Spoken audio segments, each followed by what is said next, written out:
Hello, welcome back to the Mr. Arsenal podcast for yet another Watchalong. Melvin is literally in backstage, just dealing with something backstage. Once he's done, I'll let him back. I'll bring him back onto the screen here with you guys. But Russ and Sam will be with us soon as well. As soon as they hit the backstage as well, I'll let them in as well. And yeah, for an Arsenal, we're back for another Arsenal Watchalong. Arsenal versus Rapid Vienna, the first game in England where we're going to have Arsenal fans in. For the first time since March. Oh my God, and I was at that game. But without further ado, I can bring Melvin back in. 1 second. There you go, mate. Evening. Good evening, all. You all right? How you doing? Not too bad. I just had a rub down of the team programme, so I'm feeling all right. Rub myself down with the team programme. So I'm getting in the mood, as they say. Can't wait. Couldn't eat my supper tonight. Yes! I'm so excited. Get in there. Fuck off, Tottenham. Was that Spurs? 2-2. Was that Spurs? Good. Yeah. Does it make any difference to them, this game? They win tonight. They win their group. They lose. They don't qualify still. They still haven't qualified. Oh, right. There's a few minutes. There's about 83rd minute. There's a plus injury time. About 10 minutes to go. And Joe Hart's in goal. I don't want to be negative. We only need a point to win to go through on top, do we? 1 point. Yeah, we've already qualified, but a point puts us as the winners. Yeah. Yeah, get a better draw. Good. Yeah. We're going. Basically the way we're going in our group. Touch wood. These last two games. We will definitely touch wood avoid the likes of Real Madrid if they were to drop down. Worst case scenario. Oh dear. We've got Adam in the chat saying hi over on Periscope. He's also asking, what do you think of Giroud? Well, not so much Giroud. What do you think, looking back now, which we can't look into the future. No. We sold Giroud for 20 and bought Lacazette for 50. And at the moment, that doesn't sound so. That looks a bit shabby, doesn't it? But at the time, he wasn't playing particularly well for us, Giroud. So you don't know how he would have played for us. But if he would be on the market and had Giroud not played for us, go back to had Giroud not played for us, and he was up for 20 million, we'd probably buy him, wouldn't we? Well, that's the thing, and also, there's a penalty Tottenham. Oh, crying out loud! That lasted long. 3-2. Well, there's a penalty's been given. I think the goal kick's been booked, but Dele Alli's going to take it by the looks of it. So you never know. But yeah, at the time, we've also got to remember at the time he left when obviously Lacazette was brought in 6 months prior to provide not only competition but to be ahead of him anyway. And then when Aubameyang was coming in as well, there was that as well. So he felt he weren't going to get any chances at all. So he went. And the thing is, if he loved the club so much, he would have gone to Dortmund or someone like that. But he wanted to go to Chelsea. So, but at the same time, looking at it now, you know what we could do that Giroud at the moment. Yeah. Well, see, the thing is with Giroud, Ryan. Whatever you think about him, he's a presence in the box, isn't he? Which we haven't got. Yeah. That's the thing. That's the thing. All the negatives, and yes, he did some games. He did take in 6-7 chances to get one in the net. But as he said, he was a presence, and he was selfless as well, because sometimes they knocked the ball down to the likes of Theo or Alexis or someone that was coming into the box. Look at him in the cup final when he made the goal against us in the cup final. Well, literally, literally just came on for 10 seconds on, and what an assist! After being paid back to 1-1. Big up, Sam, who's just joined us. How you doing, Sam? Good evening, lads. Good evening, gentlemen. Good evening, Sam. Good evening, Mel. You all right? Yeah, not too bad, thank you. How are you? You okay? Yep, good. Absolutely. Good. Yeah, I was just going to put the lineups on the screen. Melvin already gave me his thoughts. I'm not happy myself. But this is the lineup we've got on. It's Van Arsenal in goal. Then we're playing like a 3 at the back, with 5 minutes defence. We aimed at the ball. So Cedric, Mustafi, Pablo Mari's back really early, actually, considering. Kolasinac, that's centre back. Woohoo! And I'm going to kick off because later in a minute, because there are literally like 1, 2. There's literally like 2 players that can play centre back, with 3 if you count Tierney as well on the bench. Ainsley Maitland-Niles is playing left wing back. Nelson, El Neni, Pepe, and it's two up front, Lacazette and then Kelly. Which again, another thing I got a gripe with. He tried this last week, it didn't work. So what's the difference this week? What's going to make it work this week? Then on the bench we've got another Leno, Macy, Tierney, Holding, Chambers, Saka, Danny Ceballos, Willian, Willock, Azez, Smith Rowe, and Balogun. Again, what have they got to do? And also, why has Aubameyang got the night off? What's he done recently to help merit him having a night off tonight? I Well, think Aubameyang needs a couple of games off because he's completely mentally spent for me. But you know what I'm saying? He's getting special treatment because of who he is. I'm not liking that. Well, I don't think he should be playing at all at the moment, Aubameyang, because of his form. I think he needs to take a couple of games on the bench, to be honest. But yeah, the lineup is. Do we know for sure where they'll be playing? Do we know for sure Kolasinac is going to be a centre back and not a left back? Well, going by until the actual teams come out. Who else can play centre half? I know it's strange, Sam. I can't see who else can be playing centre half. Well, I'm thinking it might be a 4-4-1-1 again or something like that. I must have the Amari. You mean centre backs? Yeah. Cedric Kolasinac might be left back. Yeah. And I'm thinking Maitland-Niles is going to be in the midfield somewhere. I don't know where, but somewhere in midfield. Possibly, but still, Kolasinac is still. He's still suspect though. Oh, yeah, you know something? Kolasinac is big suspect.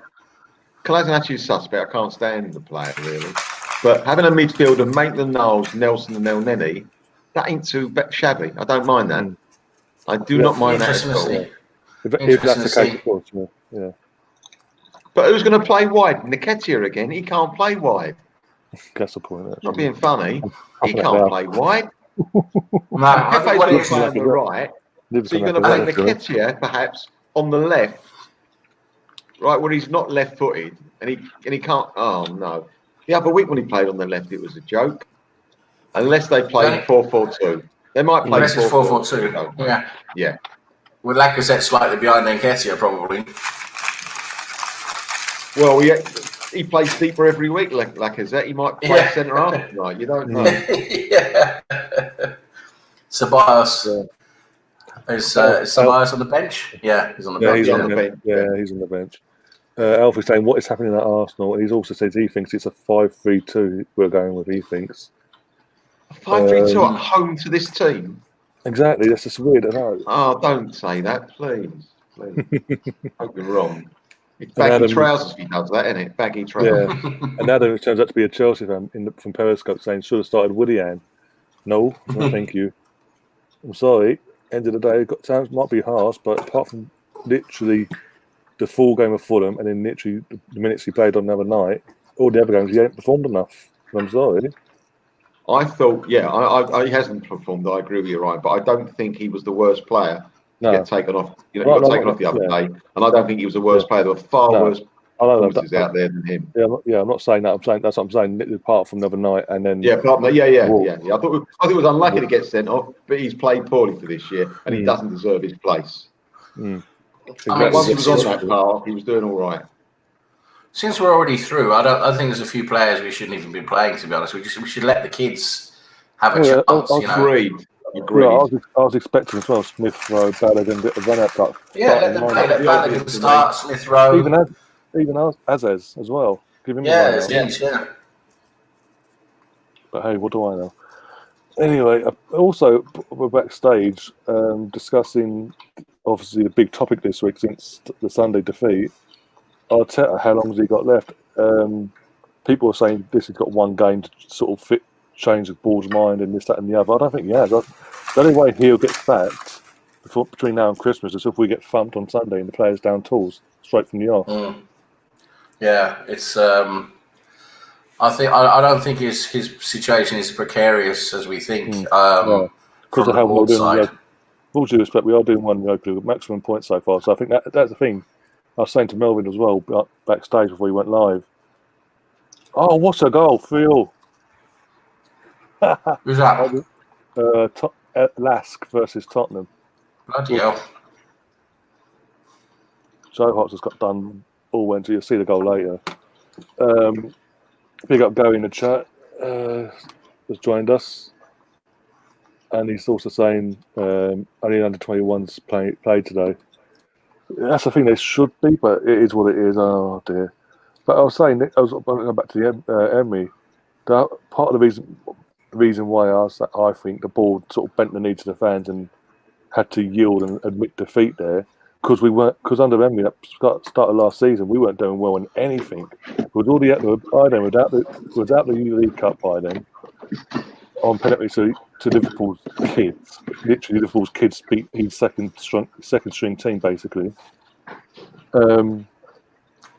We're literally hanging on by a thread of the Europa League. We could be knocked out on that. We weren't qualified back this time last year. We took to the last game we qualified, and that's part of the reason why we got the Champions League team, because we struggled to get out of our group. And in the league, we were just nowhere near top four. Everything was going against us. We couldn't see the next win was coming from. And for the board at the time, they're thinking, well, our aim is Champions League, and everything we're looking at to get us there, we don't look like we're going to do well in. We need to freshen it up now. Whereas at the moment with Arteta, I think what's saving him more than anything from being sacked even around this sort of time again is how we're qualified for the next round, and we haven't lost a game yet in the competition in the Europa League. It's only the league form that's dipped. I mean, in terms of the result. The results side of thing, because at the end of the day, it's a results business. If we were in the same situation, it would be borrowed time for Arteta, but it isn't like that. So, you know why as well, Ryan? It costs money to get rid of Arteta. That's number one. Number two, who would want to take the job at the moment with that squad? The squad isn't really. Exactly. It's only slightly better than when Arteta took over. Yeah, who would actually go, you know what, I can do something with this squad. They've let down 3 managers, this squad. Most of them are Wenger's players still. Chalice to a degree. Yeah, and I keep saying it, most of these players we've still got are from the Wenger era, back in the Wenger's time. And like you said, they've let down 3 managers now, plus the Freddie as well, if you include him as well. So 3 managers and the interim.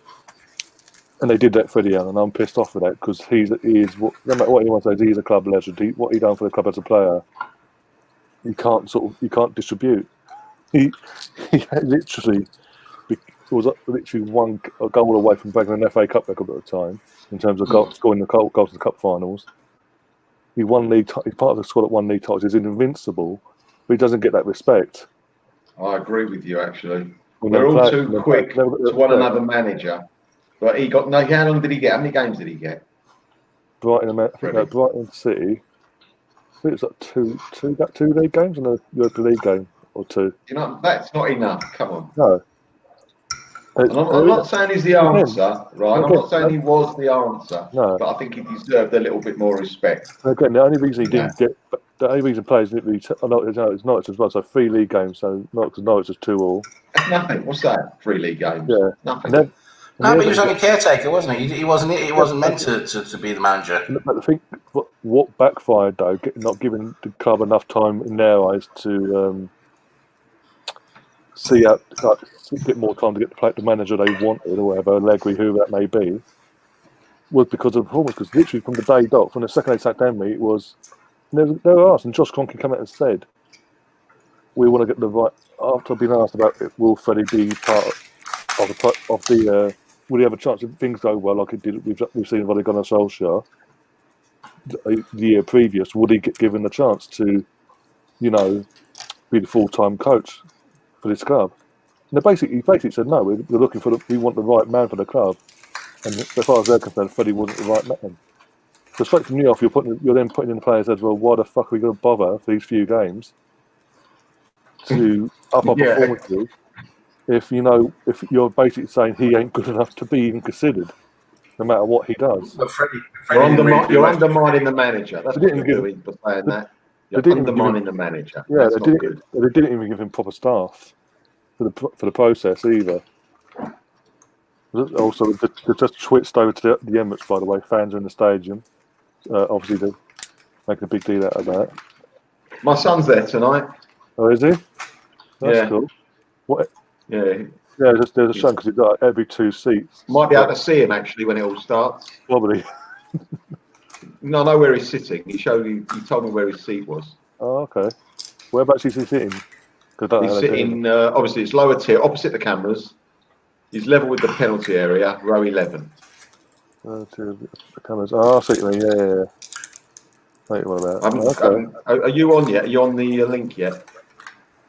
I'm on. Got the BT Sport. We've gone straight over from Tottenham to the Emirates. So, going now. And they're showing all the fans coming in, taking photos, this, that, and the other, finding their seats. It's literally like the system the Emirates have got. It's literally like every two. They've got two reusable bag things, recycle bags, then a seat, then another 2 bags, then a seat.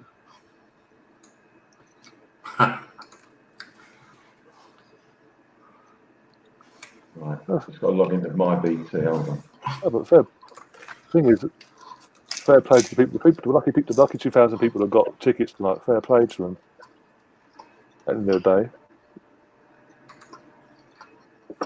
and hopefully the team actually, maybe with fans there, the team might actually performance-wise get the head out their asses for once. Now they know the fans there that will turn on them. And Martin, of course, Martin Keown, yes. You've actually got a Gooner pundit on the BT for an Arsenal game. Fucking hell. A miracle. What?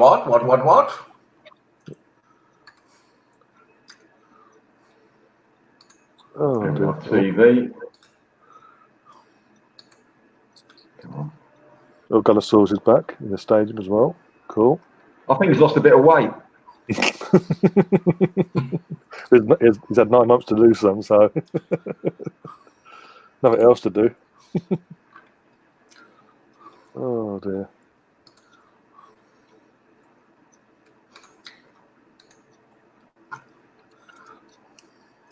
The thing is, though, as well, I think it's come out. I was watching Sky Sports earlier because they're talking about obviously tonight's game being the first English club and all that for 9 months. They are saying that the Premier League are making it not only mandatory to wear masks, but basically, if you on a day you don't feel well, you can't give your mate or a friend or family or the ticket. Whoever's name's on that ticket has to turn up, or you refused entry. How do that then? Well, how do they work that out then? No, take your passport with you. You've got to take your passport. You've got to take your passport. You've got some form of photo ID, so passport or driver license. Right, I've got Lille live. Oh, Arsenal. Here we go. Well, that's what Sky's saying anyway. Big up guys, everyone in the chat, by the way. Sort of switched off the chat. Big up Steve, the Arsenal Misfit. Melina's in the chat as well. Gary, as I said before. Mark Green as well. Big up yourself. And John, Melina Stalker. Oh dear! Don't forget, guys, smash that like button and do share the stream around as well. Russ will be joining us at some point. When he has got the link, he will be joining us at some point. He'll let me know when he's about to come on. Andrew was meant to come on, but he's not feeling too great, so he'll be resting up for Sunday instead. Right. You know what, my BT, before we start the game, how long to go before we start? About 10 minutes before kickoff. About 7 minutes or so. 7 minutes, right. It says here, to watch this programme, please switch off your BT box and tune into channel 433 at 8 o'clock. That can't be right, can it? I've got BT. I've got the BT app. How did you? I'm on the BT app watching it on my thing. I've logged into BT Sport, to BT, which I do, and then I've got television. It should be working then.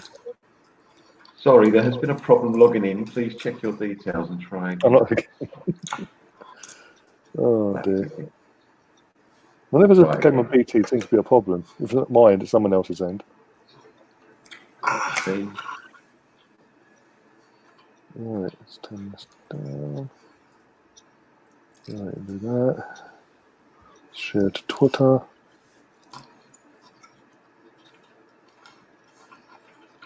Right, I'm logging in.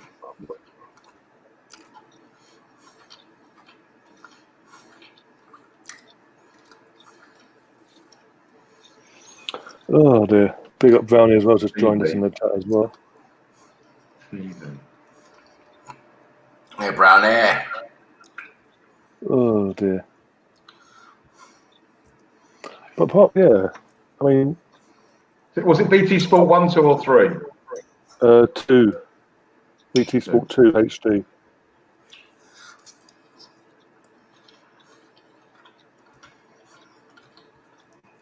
got Lask v Tottenham. Is that the one?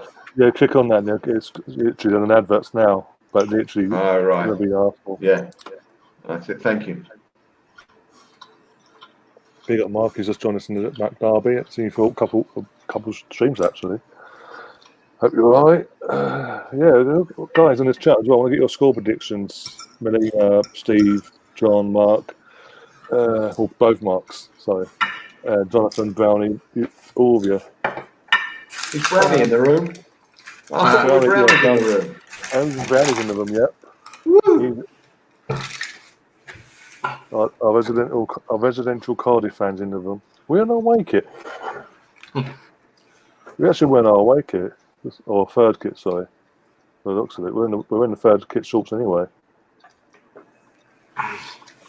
Lacazette's captain. Surprise, surprise! No shock there. It's basically the more crap you are, the more chance you are of being a captain. I'm surprised. Yeah, I think they want to keep keep him, Sam, for next season. They don't want him to go, so make him captain. Yeah, we're going to see what it sounds like. So the fans are clapping. They'll get in trouble with the government now.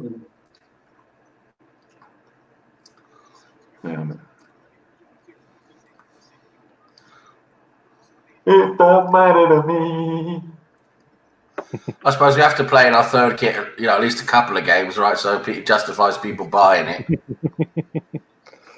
Oh dear. Because there's no reason to not have a home kit on tonight. They're playing in green. No, they're playing in green and white, exactly. Do you think, Sam, it's fair they're playing in green because we can't see them from the grass? They're blending. They're invisible. They're invisible. Yeah, I'm going to make a complaint to my local MP if that's all right. Yes. You're backing. Yes. I'll co-sign you the letter.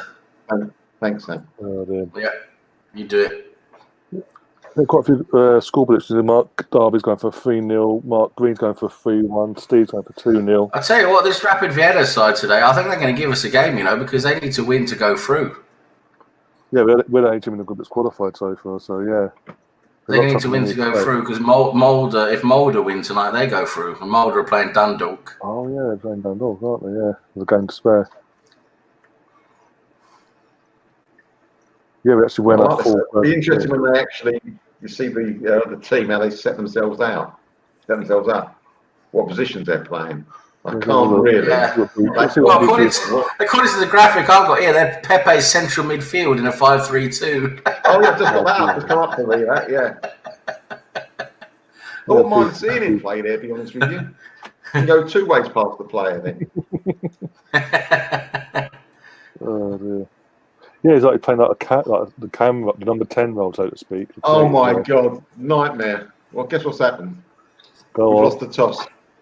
Oh well, that's it. Nightmare! You must have lost the toss. What's going to happen? All over. Game's over. Might as well give it up now. That's it. We're losing 3-0 tonight. They're joking by the way. Vain. You get the vein. Oh, Vienna. Yeah. It means nothing to me. Oh, Vienna. Oh, I'm getting quite emotional. That's a cracking song, that is, though. That really is. Yeah. Yeah. Oh, dear. Ultravox. Yeah, that's right. Cool. One of those players they got. He's got about 85 letters in his name. He never get booked tonight, will he? No. Just sod it. I can't write your name. Yeah.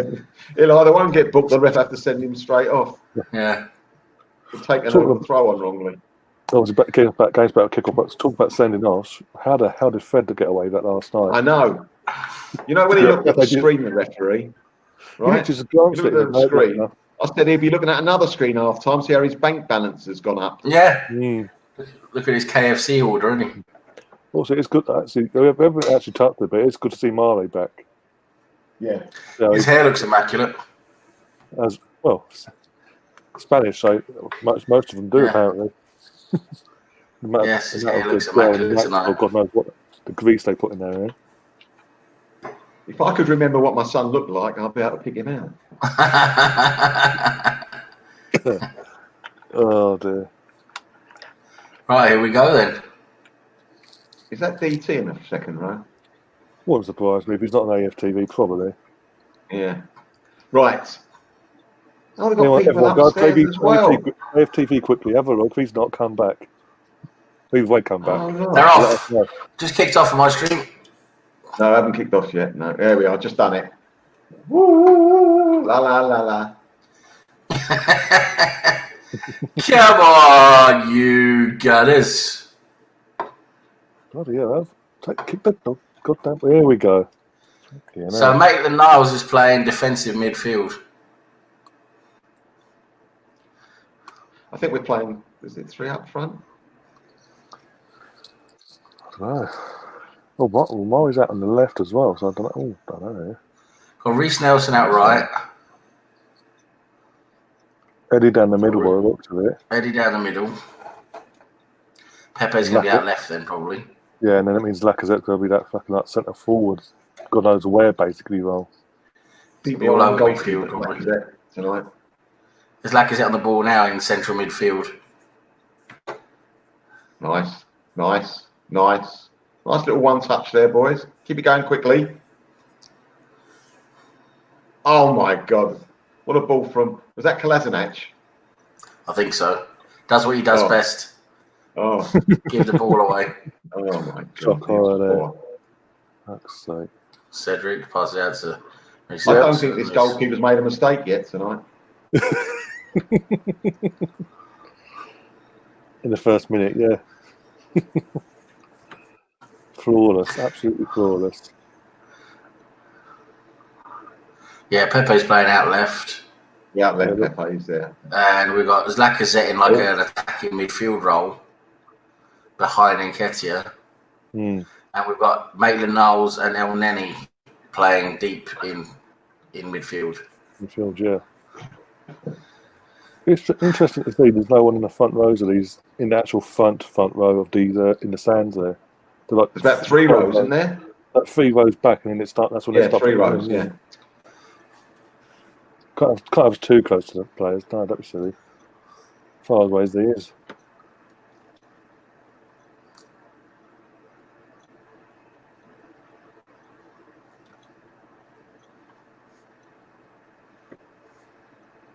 Those numbers are weird, aren't they? Those Gothic numbers. Mm. Yeah.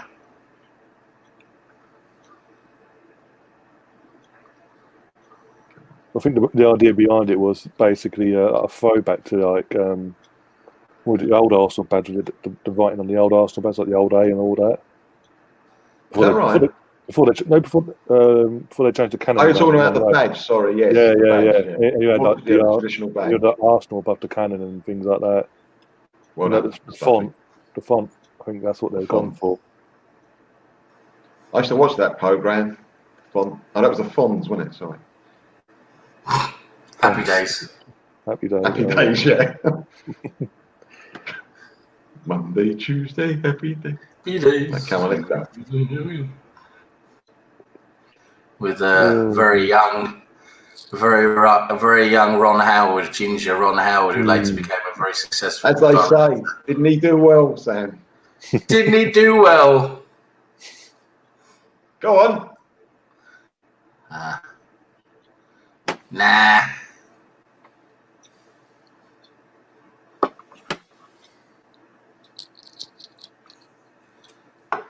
This mug looks like the Arsenal shirt, doesn't it? The white Arsenal shirt. Well, Marvel I didn't realise that. I'll tell you what, that shirt is a disgrace, that shirt. Oh, dude. Yeah. See, Marvel, if you've got that shirt though, you'd be able to blend in.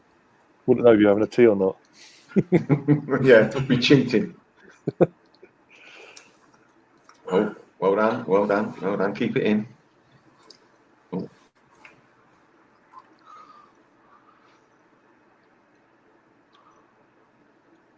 There should be a law that if you pass the ball back 30 yards, that's more than 30 times in the match, you get pulled off. Because we do so fast work at the moment if that happened. No one would be playing, would they, for us? Oh, dear, you got to laugh. Why have we got Karen Carney fucking co-commentating again. I'm sure there are BT guys there are other pundits that are available. She's the only one that can bear to watch, I suppose. Nice ball. Well, unlucky. Cedric.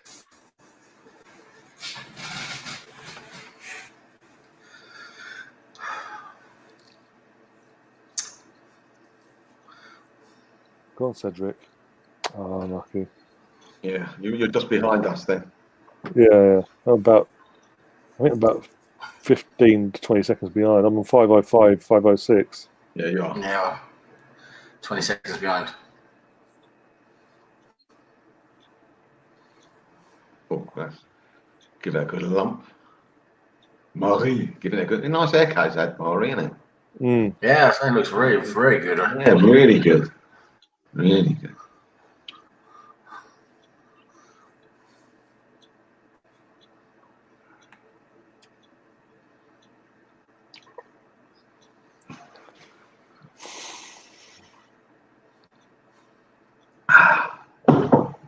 An interesting first few minutes. Oh my God! Do you see that? Do you see that sign that just went up?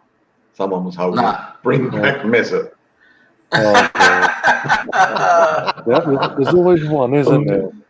There's always that's exactly right. There's always one that has to ruin an occasion like this. Fucking hell. It's a nice ball over from Maitland-Niles to Pepe. What's he going to do, Pepe? Through the legs. Through the legs, and he misses it. Oh, no, it's poor. Pepe nutmegs to one of the players, but you can't get past the other.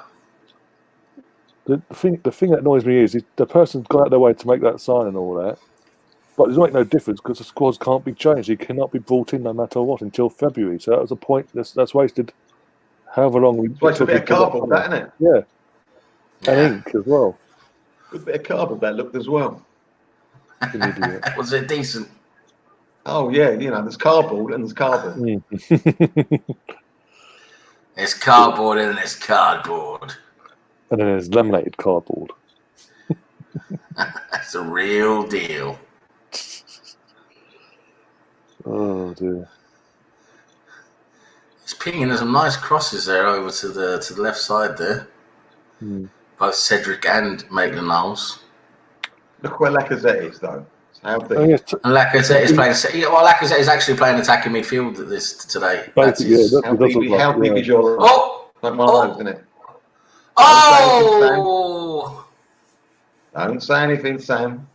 I'm not saying anything. Don't spoil it. I'm not saying anything. Don't say anything. Don't say it, Sam. It's spoiling, I get very emotional. You know what I'm like. Yeah, I know you've got a pacemaker. We've got to take it easy. Offside, wasn't it? Was it offside?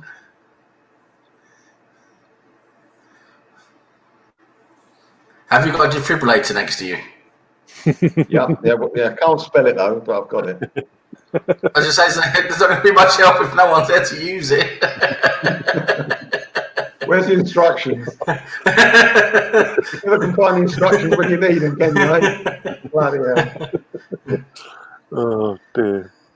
That would take the string to a whole new level, that would. What are you doing, you absolute tart, Mustafi?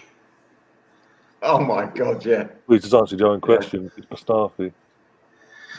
The answer's Mustafi. What's the question? Yeah, exactly.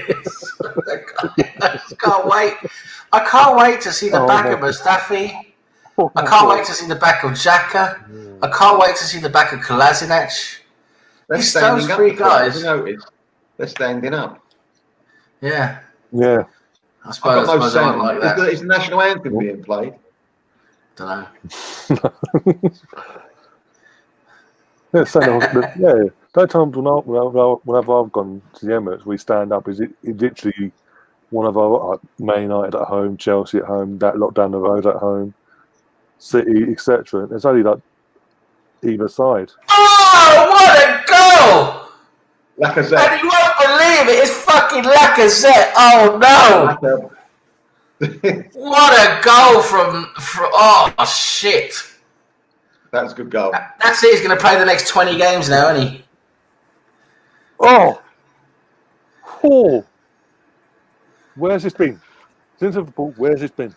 The last time he kicked when was the last time he scored a goal like that? Was against Tottenham this year, wasn't it? Or last year, wherever it was. Last year. What a goal! This year, but last season in the That's summer. it. This year, that's it. I do get a bit confused. Especially when they're so close to the new season as well. It's literally on top of it. Peter Cech's playing in goal for them.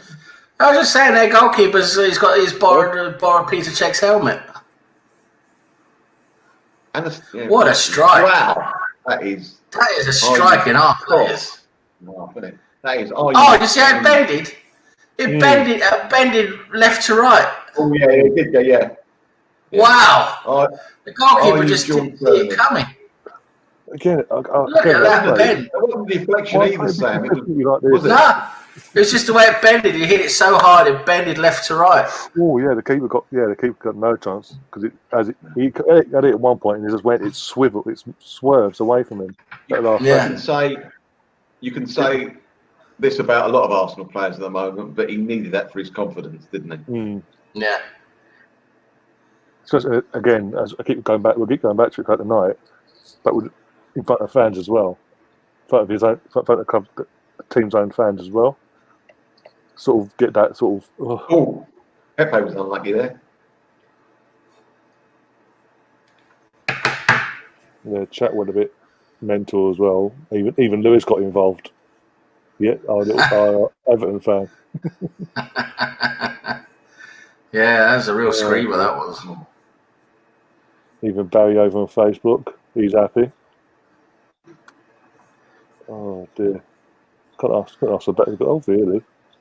Lacazette just on a 4-year contract extension. Yeah, got him to his 49. Yeah. Say he's going to play the next 20 games now, anyhow, for that. And then Mark Green goes, that's put 10 million on his transfer fee now. Put it up to 11. Yeah, put it up to 11. Oh, come on, Reece. Ah. Oh, this is his own man, didn't he? Yeah. Or was it a corner? Yeah. I think it's given a corner, Sam. Yeah, I think it came off the other guy at the end. Oh, lovely move. Oh, come on. You've got to finish that, Mustafi. Oh, who missed that? It's Mustafi, isn't it? Yeah, it's Mustafi. There's your answer. You should hit the target with that. Come on. That's a goal. Can I have another chance, please, Sam? Yep, here you go. Reverse it all back. Everyone back in their positions. Yeah, there's everyone back. Let's do it in reverse. Where was he trying to head it, Sam? Seriously? He was trying. I don't know. And he heads it where there's no goal. I don't know. The guy is an enigma. He's a footballing enigma. Oh my! That was poor. How the hell was this guy part of a really good German World Cup winning squad? How? Because he was lucky. I told you he was lucky to get in when someone got injured. He's literally the luckiest guy ever. 22 of them went down with food poisoning, and he was the couple of the week before. Yeah, I've got no idea how it happened. Yeah, he was cooking lasagna that night. Yes. The famous recipe. Oh. Yeah. Someone at the club at Arsenal. Well played, Cedric. Hey, that was Mustafi. Sorry, well played, Mustafi. Give you that. I'll give you that.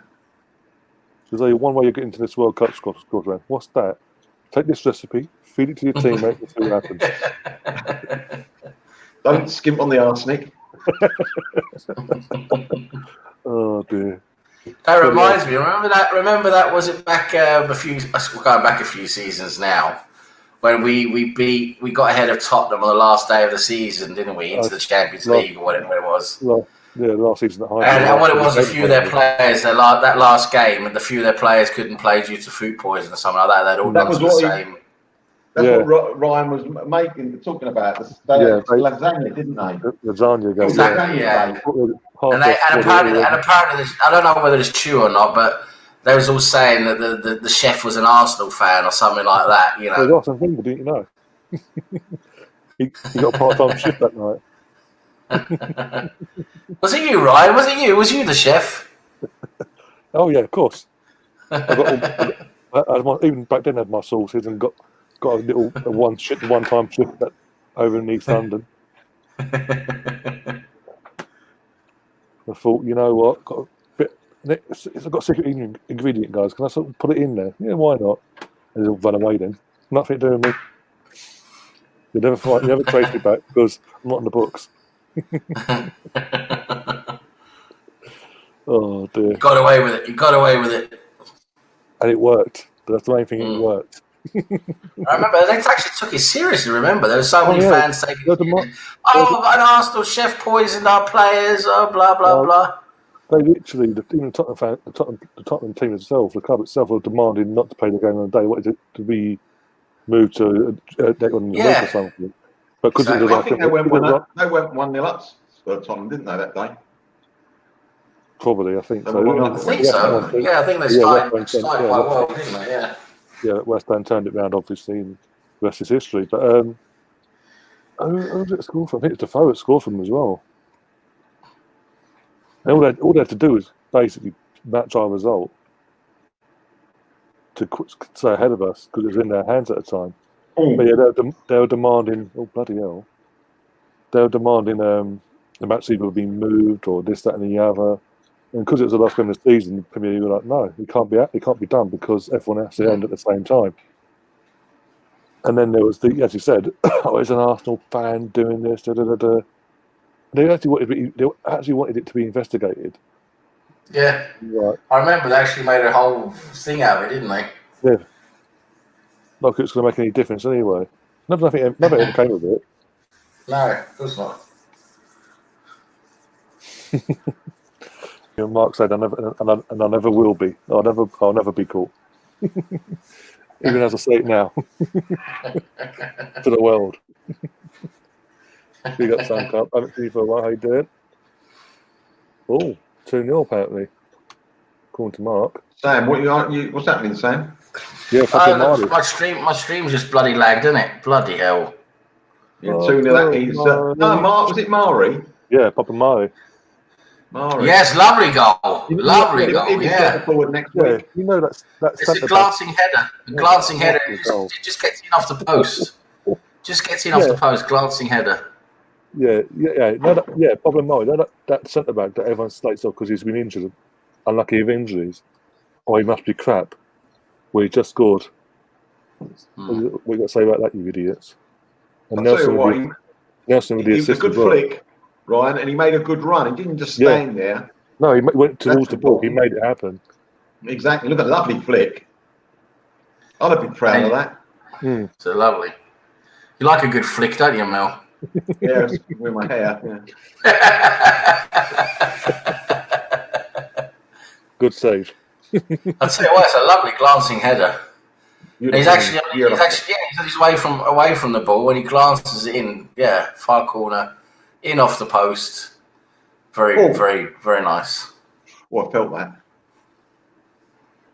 Sandcup was also saying, what was it? Oh, nice, Pepe. We need 10-0 today to make up for November. No, we don't. We don't. All right. Cedric. I don't know what the idea was. I tell you what, I know we're only playing Rapid Vienna here, but yeah, I was going to say it's been flowing nicely, hasn't it? The play. It's been more enjoyable, isn't it? Yeah, amazing what fans can do. Yeah, that's what it must be. It must be the fans. That's what it was all along. It was the fans. The fans not being there. All that time we think us being there us not being there was a positive. It's got them kicked their head out their arse. It's got them playing somewhat good football. That's it. You heard me. Oh dear.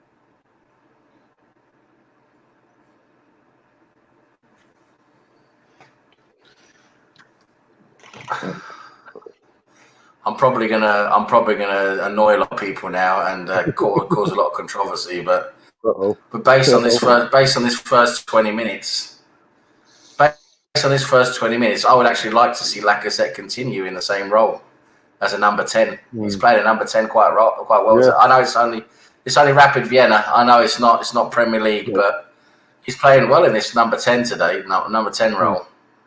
You know why, Sam?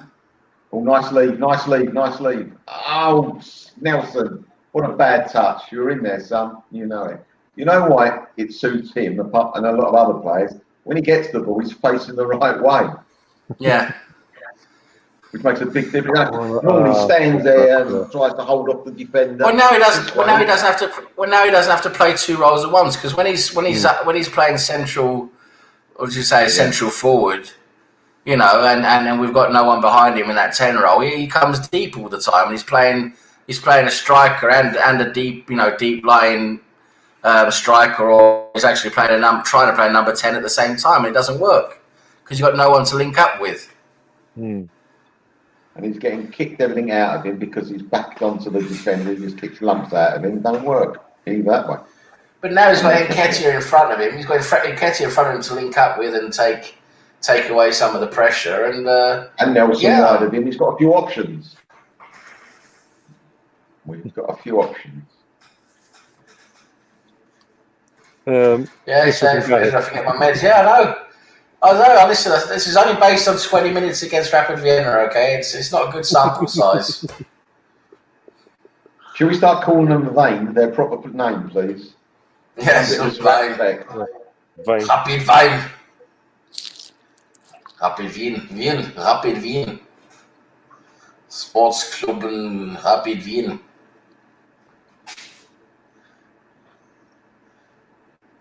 Oh, Nenny. What's happened to Socrates? Seriously, he played for the under 20. He played for the under 23s today.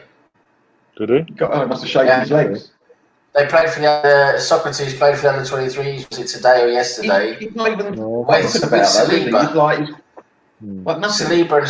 Saliba and Socrates played central midfield central defence for the under 23s. It was either today or yesterday, and they lost. They lost 1-0 to the Brentford reserves. Oh, for another day. You know what? They're up and coming club, Brentford, aren't they? In all seriousness. Yeah. Yeah.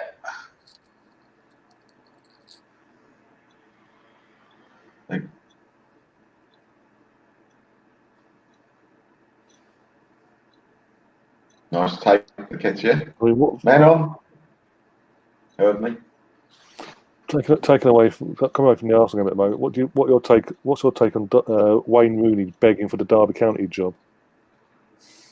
How's he been doing? I haven't really followed it. Has he been doing all right? You know what? If he gets the job as manager of Derby, he'd be the first manager to dive.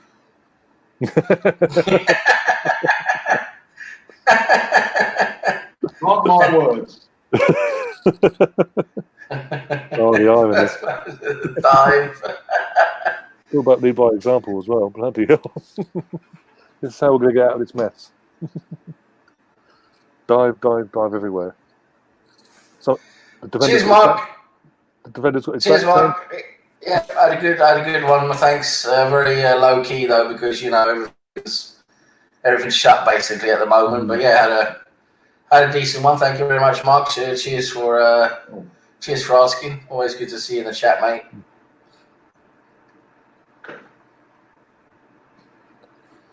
I mean, what was it? They drew 1-1 the other night against. I can't remember who they're playing now. Have a look. No, but obviously he's only managed 2 games as caretaker. He hasn't won either of them. He got better than the first one and then drew 1-1 the last game. I love Sam Covers. He's asking Mr. Molina, does Sam glance at you the way Murray glanced his head? That's a good one. That's a good one. Yeah, drew 1-1. We're not playing a very good team there. He does a lot of covering, Mari. Just covered Mustafi there quite nicely. Came across. I tell you what, I'm loving what El Nenny's. I love what El Nenny's doing as well. He's always available, and he's just so much quicker and smarter than what Xhaka is. I mean, in his distribution. Definitely. I'd have him in there instead. I'd have a lot of players instead of Xhaka actually. Exactly. I would never use Xhaka if I had El Nenny. I just use El Nenny. That's it. He's just much quicker. Back tonight, isn't it? Is he? Or was he playing left wing? Well, no, Gunnosaurus. I mean, we haven't seen Jacker tonight, and Gunnosaurus. I'm just putting two and two together. Yeah, exactly. What a coincidence. Yeah. Yeah. You never see them both together, do you? Yeah. Maybe it's Ozil. The ultimate irony. So, I'll pay for his wages if I am dressed up as him, of course. Yeah. Give me the costume and I'll pay the wages. Oh, right. In the The room. latter.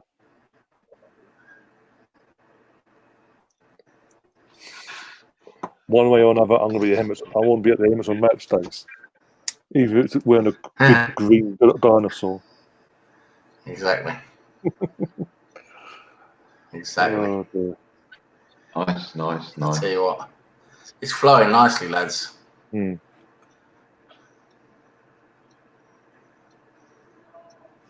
Nice. Who's that?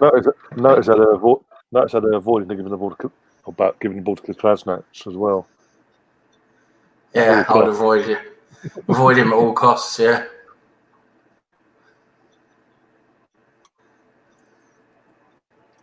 And Mark Green said I'd never use Xhaka full stop. Yeah, exactly. No, he's Go in the club. And then he just does the job so much better. It makes it look so easy as well, effortless. He doesn't overthink the whole situation. He doesn't give away silly fouls either. Since he's come back. Hence why my frustration again is. Well, hence why my frustration was over at the weekend. That was when good. Xhaka was starting over in Many, I was like, "Oh, that was close, wasn't it, from Lacazette again? Wow, he's got his shoe boots on tonight, hasn't he?" Not so much that, Sam. The move was good as well. Yeah, the build-up was fantastic. Yeah, the build-up was good, but I'm just saying, did the keeper get a hand to it, push it under the post or something? Because he seemed to make two movements there as he hit it. Let's have a look. No, I don't think he got the post. Wow. Ooh. Nah. I'll tell you what, Lacazette is looking decent tonight, lads. Where's this Lacazette been? Where's he been for 10 games? Where's his performance been? His team performance been? His attacking football been? For the last how many games? Especially at home as well. Arteta ball is back, fellas. Sanko's going bold. He's going bold. Oh dear. No, and again, I know it's only 27 minutes in. It's Rapid Vienna, but you know what? I'm starting to feel a bit confident about Sunday. Not too confident, but a bit confident. I know. I feel the same. I know. I'm just thinking that. The thing is, I'm not because if he's not playing, if you just know it's going to be back to that stupid team that can't play together, isn't it, on Sunday? That's what it's going to be. On his head, be it then. Then again, questions got to be asked him again, and the board got asked questions like, "Why are you then suddenly doing this?"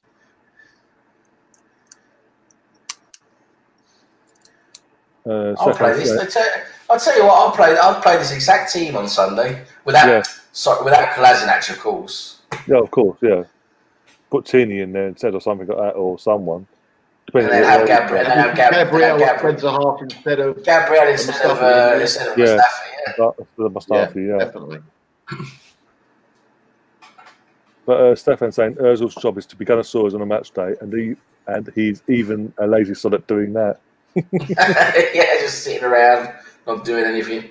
Oh dear, perfect role for him then. That's it. Yeah. Oh dear.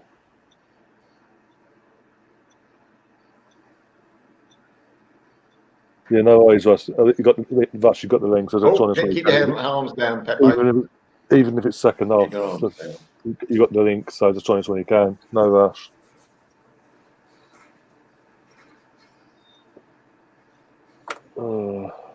Mark's also saying he'd definitely play Whit Nielsen on Sunday. He's been linking up well today. His link-up play is very good. And he's running, when he gets the ball, he's looking threatening. Apart from the one poor touch at one time, but apart from that, he's looking threatening. Stefan's also asking, did supposed to lose? Nice, Nelson. That was lovely. They drew the end 3-3, but they've qualified, but they haven't won the group. They're second in their group. Come on. He did everything that he was a hard job. I'll go back to in a minute. Oh, brilliant. See what happens. What he did, but I'll finish. Where's this football been for the last few weeks? Seriously. Oh, Ainsley. Look at that lovely ball from Nelson. Yeah. Lovely move. Oh, unlucky. I tell you what, lads, these guys are playing well together. They're playing well together. Sam, do you reckon it looks like they're enjoying themselves for a change? Yeah, it does. It looks like they're actually enjoying their football day. Yeah. I mean, if you notice as well, Mikel's not shouting every 2 seconds. Whenever the campaign's to him, he's not there dictating who goes where. He's just standing there watching. Amazing. Okay. At half time, there's a clip. It's on YouTube. It's on the TalkSports YouTube channel. So I don't know if I'll be able to put it on. I see it was on their Twitter account. But Perry Groves and what's his name, the ex-Chelsea guy, whoever did a phone in. The Liverpool fan basically said, "Oh, he doesn't get why Arteta's getting all this grief." The fucking Chelsea boy had a meltdown. Is he ever me on? And Perry Groves actually, you know what? He said he got a point. He's breaking it. He broke it down perfectly. That every manager's going to have this moment where you have a bit of a high and suddenly you lull, but it's about turning that, seeing go through that lull and then rebooting again and things like that. It's not forgetting. You don't. He said you don't win it if you're a crap manager. You don't win an FA Cup. And Jason Cundy, that's it. Oh, but Rick Martin did it with Wigan and they got relegated. And so if you Jason Cundy's a Chelsea fan, and Perry Groves said, "Oh, it's amazing how when you lose, when you don't win it, you disregard the FA Cup. Oh, it's only the FA Cup, it's only the FA Cup. But when you're winning it, you're running around fucking giving it the big I am." I like Perry Groves actually. He took sense. I've got a couple of weeks ago. I got his book. It's down there at the moment. I've got his, I think it's living in Perry Groves world or something. Yeah, something? We all live in a Perry Groves world. I read that. Yeah, I read that. It's good. Yeah. I think when we another thing that sort of does my head in with part of our fan base as well. The last time we had a charity match, like a Legends match, was the Arsenal Real Madrid one, wasn't it? And afterwards, you had idiots saying the likes of Perry Groves was scraping their barrel. Like, do these people not know the club's actual history and what the likes of Perry Groves done for this club and his contribution to our history? Because of him, we won our. Well, not just because of him. He was very instrumental when we won the League Cup final against Liverpool. That great run he did. We wouldn't have won that game without that goal. They were well on top, Liverpool, and their legs were going. And he suddenly came on a sub and he changed the game. Exactly, but the younger fans don't do their research in the sense of they don't look back in the history of the club. Whereas growing up with me, it was different. My mentality was, I support this club, so I'm going to research, not research, but read up on all the history. But even way before I was born, I've got like the 70-71 double winning season on video, VHS. I've got the cup final of the 79 cup final on DVD, or not DVD, on video as well. I literally look so I go so far back as possible. I've got books on Arsenal's history and things like that. It's like these people that don't do that, they don't understand. You know what it is as well, Ryan? Sometimes the first generation supporters, where my father supported Arsenal, so he used to talk me through it. Oh, we used to do that and this used to happen. You learn things going along. Yeah.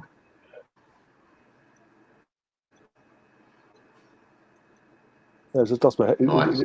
When I heard fans saying it, it really did piss me off. As you said, he not instrumental. Oh, look at that! What are you doing? Look at that! Brilliant. No, he was the instrumental. Come on, Eddie. Not only was he instrumental in that League Cup final, as you said, but he was part of the '89 squad. He was part of the '91 squad. He was part of the '92. He did a very good job for us. He wasn't first on the list. But he did a very good job. He was the fastest in the team at the time. Yeah. The defenders didn't like playing against him. He's a big part. He's part of a squad that's a big part of our recent history, and people forget that because obviously when Wenger comes in and does himself. it's easy to forget. It does behead him. To disrespect these people there. And Perry Groves bleeds disrespectful because when he wore that shirt, Groves, it meant Perry Groves. It meant a lot to him. He gave 100%. You can't say that about too many players. No, and even to this day, whenever he talks about Arsenal, how he talks about Arsenal itself as you can tell in his body language how much it means to him to be talking about the club, a bit if it's good or bad. Yes, he's saying it from the Arsenal fans' perspective. Because he bleeds Arsenal end of. But again, people forget that because it's easy enough for them to forget because he's not bloody part of the Wenger era. Because Wenger was around for so long and had so much success in the early years, they sort of forget what happened in the early 90s and late 80s and things like that. Or as I said, they don't. Or as you said, the newer generation now don't do their research on it. Oh, thanks.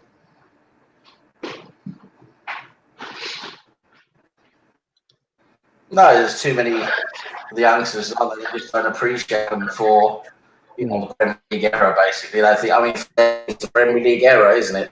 They don't realise that there was actually before the Premier League era. You got to remember, Sam and Ryan, that what people don't realise, without the Graham era, there wouldn't have been the Wenger era. Exactly. No. Of course, Wenger took over that back five. And then of course he added the firepower and the attacking and the style of play, but it was that defence he inherited, that helped. But of course, if you had to, it might have been different if you had to actually, make a defence. I don't know, but Wenger did a lot. I mean, yes, he inherited that back five, but you got to give Wenger the credit for what he actually brought to the club. Oh, did I do? It's right what the Misfit said. It's more than just the first 11 players, isn't it? Yeah, I'm just on Twitter on the TalkSport side of things. 23 minutes ago, they put a tweet out saying Jack Wilshere has spoken to Arsenal about training with the under-23s. But apparently, we denied the request, basically. So maybe that was to an end. That sort of rumour, because that rumour's going around a lot. In the last week or so. Well, he's ex-Arsenal, isn't he? We've sort of, with Wenger, we've helped a lot, ex-Arsenal, haven't we, and all that. But I suppose it's a bit different now.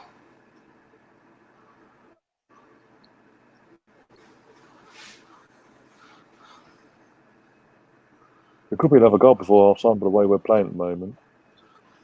Oh, that's bad ball from El Lennon. Yeah, and then he made his first mistake, basically. Oh, that was lucky. He came back to cover the goal, though, so he came back to cover at least. Oh, yeah, of course. He's got the legs to do it. A lot of them haven't.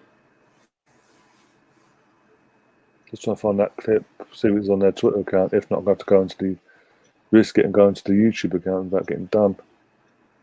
Touchwood. So, oh my God! Oh, Lacazette got didn't it? He got upended there. Oh, I felt that. I'm going to rub my leg now. I felt that. Oh. Horrible. Whoa! Yeah, a bit of stretching. Christ. Get the physio in.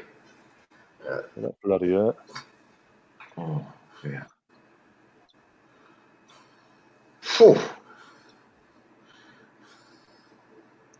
God, he came in with a bit of force there, didn't he? Yeah.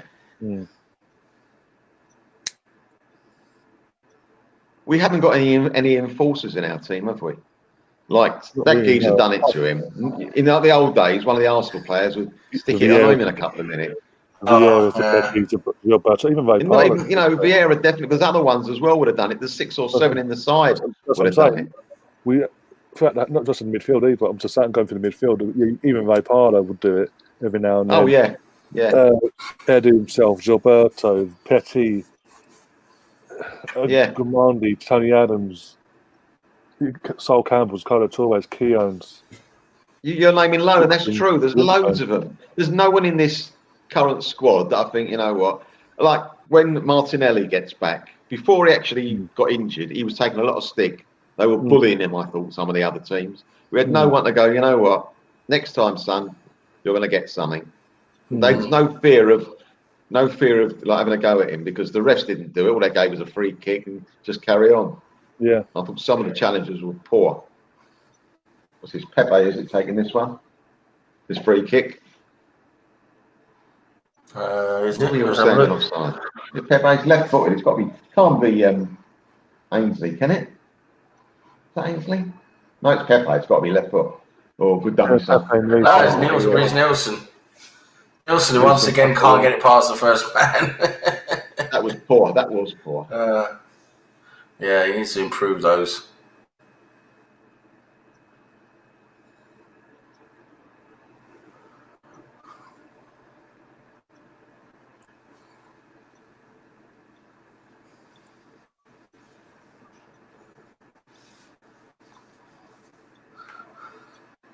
One of you. Oh.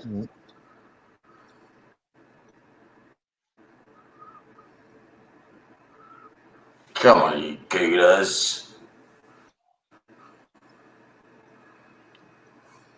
Where are you, Sam? What minute are you?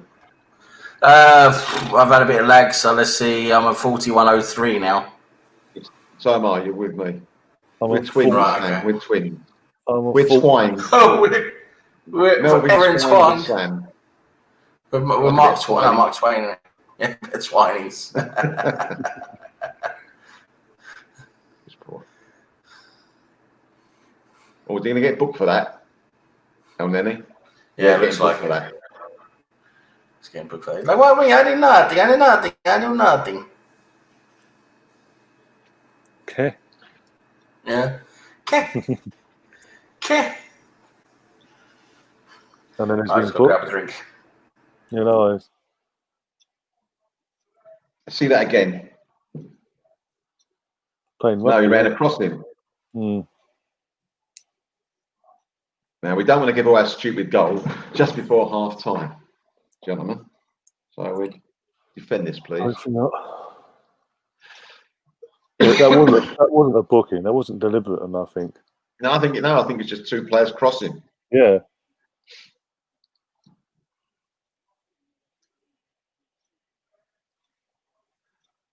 The crowd's quite pretty, isn't it, with those little gaps? It's like a hairbrush gone wrong. Oh, dear. Get it out. Well out. Oops. Well played. Chase him out. Oh.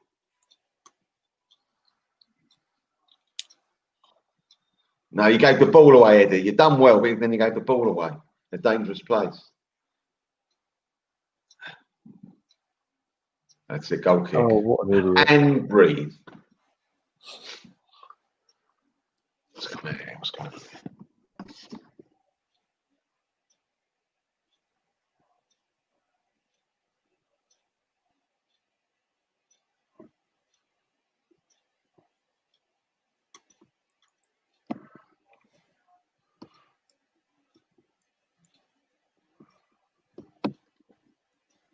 Oh, they're talking about that. Oh, okay. Who's they are? Oh, I know who you mean. Yeah. One with the mask. Yeah, the one, well, mask, scarf, hat, knitted thing. I don't know, octopus, whatever you want to call it. Oh, lovely ball. No, basically, he went live. Oh, good save. Yes. Yeah, he went live apparently a couple of days ago. 3-0. 3-0. Okay, cool. Yeah. Gets in there. Made a great save for the keeper, but he pushed it out. Oh, what a... Oh, okay.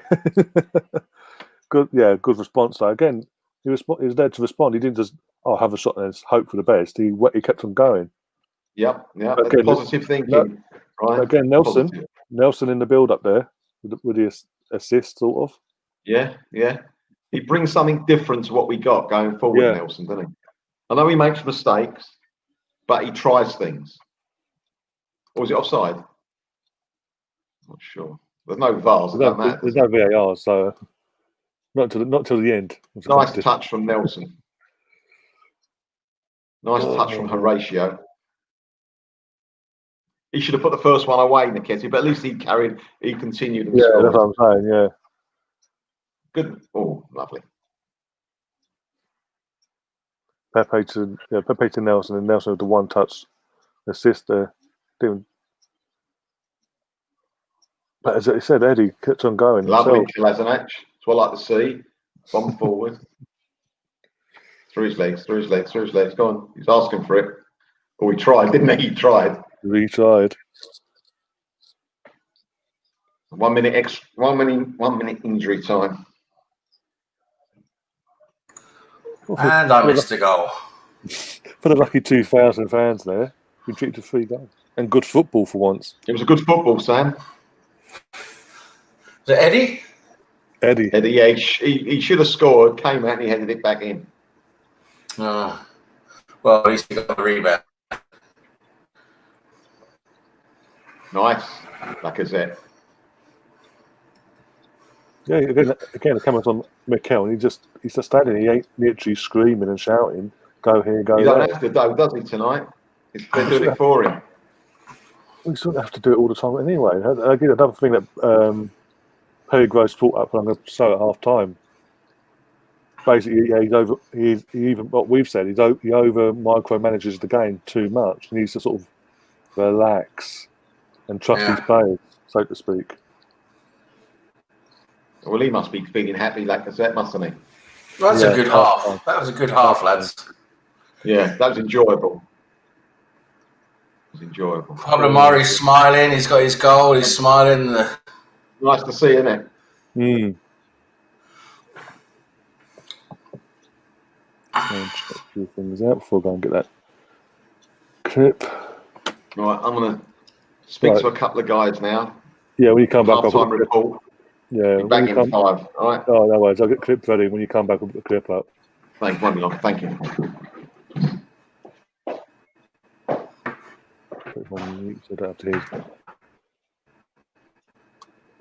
One sec. I'll go and find this now. One sec. On YouTube.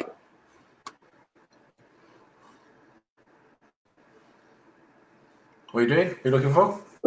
The thing I was talking about with Perry Groves and Jason Conde. Okay. So I can screen share, and obviously you'll see what I'm sort of talking about, why it all came about, basically. Yeah, Jason Conde does my head in.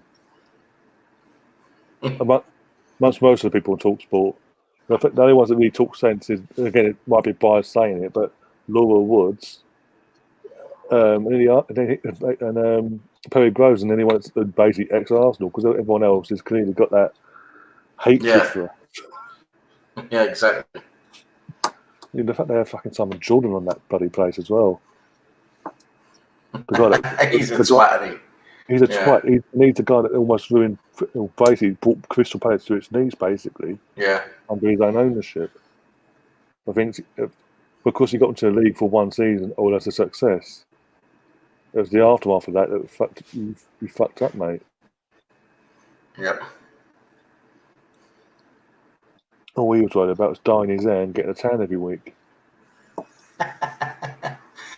Yeah.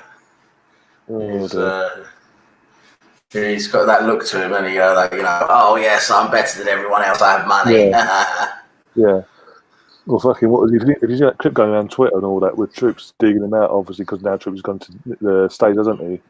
Doing his thing over there at Barstool and all that, and literally one of his first things was digging out Simon Jordan, saying obviously people like Simon Jordan telling me I'll never achieve nothing, I'll never be anything, I'm not educated enough to be in the business. Look who I am now, yeah, effing, you know what? Yeah. And the usual Troops sayings that he usually comes out with. Yeah.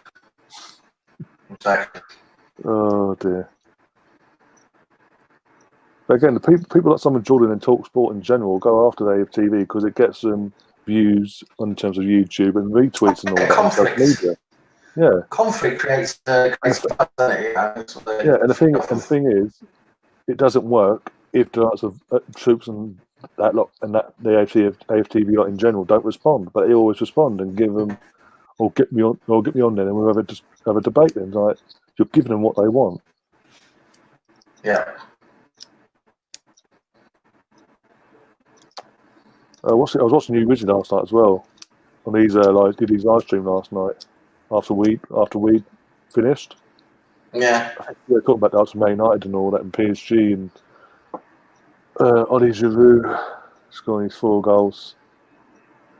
Yeah, he showed himself to be a good striker, Giroud. You know, it's well, he's had his ups and downs for us, but yeah, just as we were saying earlier, he was under this current the way we've been playing recently, in terms of crossing, trying to get the ball, crossing it in and all that, was perfect for Oli Giroud.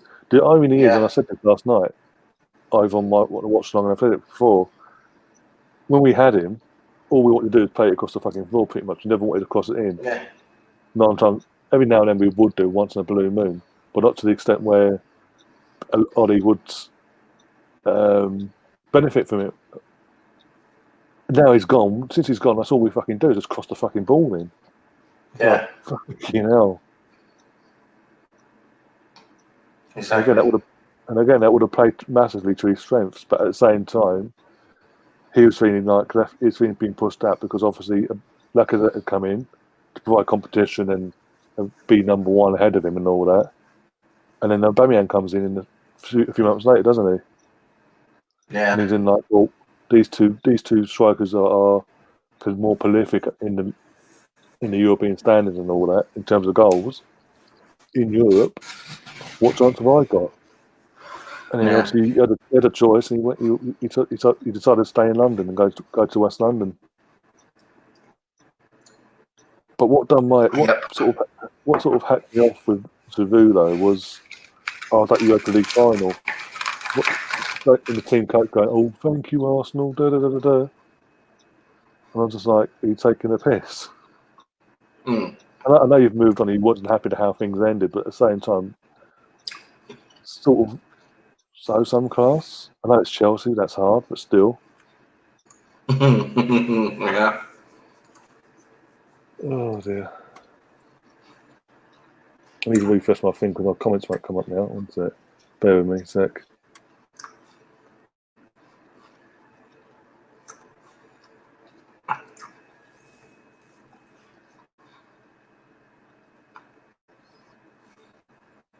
I'm back again. Oh dear.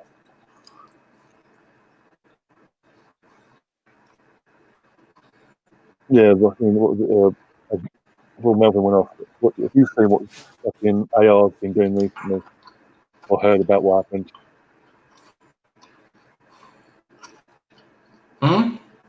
Have you heard? Did you hear about the other day? A certain AR. Yeah. The other day. Yeah. Yeah. I'm just like, I don't know. They're discussing it in the live chat by the looks of it. I'm like, bloody. I mean, it was point from what I've seen since, because I didn't see it live. But it just seemed pointless. The whole segment of the stream, the title, and everything. He never actually goes into it. What his beef is with her, with Melina watching whoever. Again, she's watching whoever she wants to watch. End of the day, and he made a big deal out of nothing just to try and get views and clicks. And it sort of backfired because obviously the dislikes and the likes fucking went from one extreme to the other, and all you got was abuse. Most of the people in the live chat. Yeah, you saw most of the people in the live chat against it. No, he's becoming irrelevant. That's the thing. Well, exactly. I mean, the whole reason he lost his first channel was AFTV had to get involved because he was basically slurring their name, so to speak, and got people's names and this, that, and the other, so they got him shut down. And now he went away.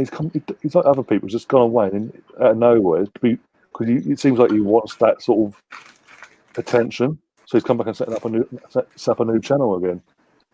Well, people are fed up with him now, anyway. Well, all he did in the first place was strike off AFTV. He just got boring in the end. Let's just keep saying the same thing. Who are you talking about, Ryan? AR.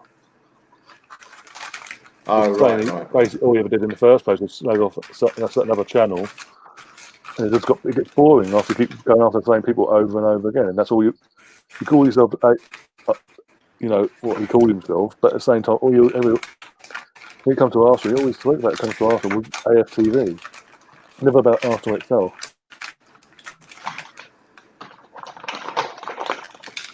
Yeah, that's the thing again and again. It's just irrelevant now. I mean, that's the thing, just becoming less and less relevant. People don't care about it anymore.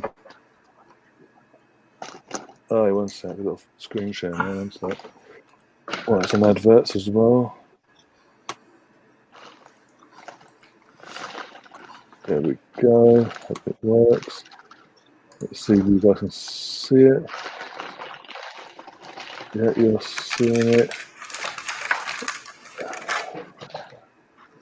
Are they clapping the fans? No idea. Just look at this advert out the way, won't it? Turn that down. Can't be doing all that crap.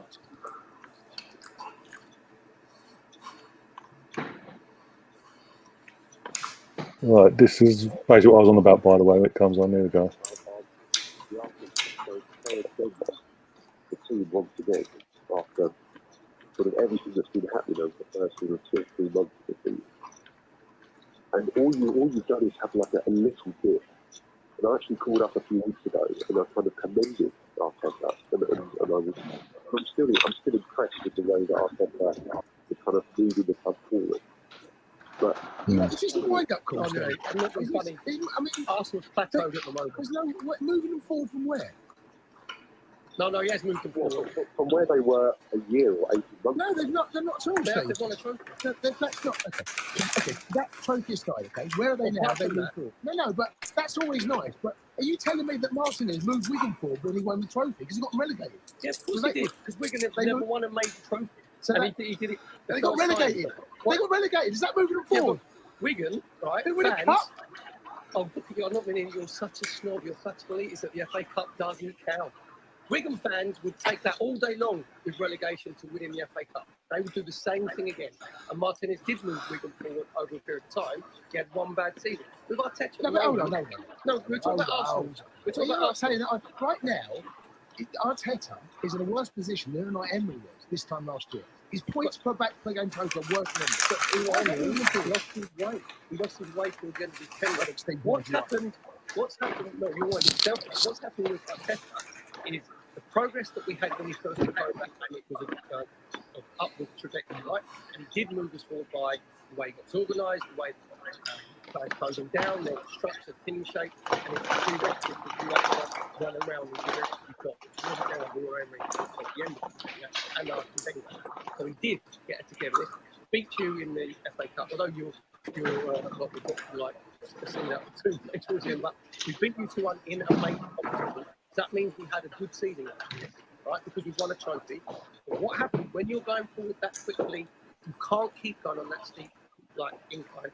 Then you have to. What's happened? He's levelled off a little bit.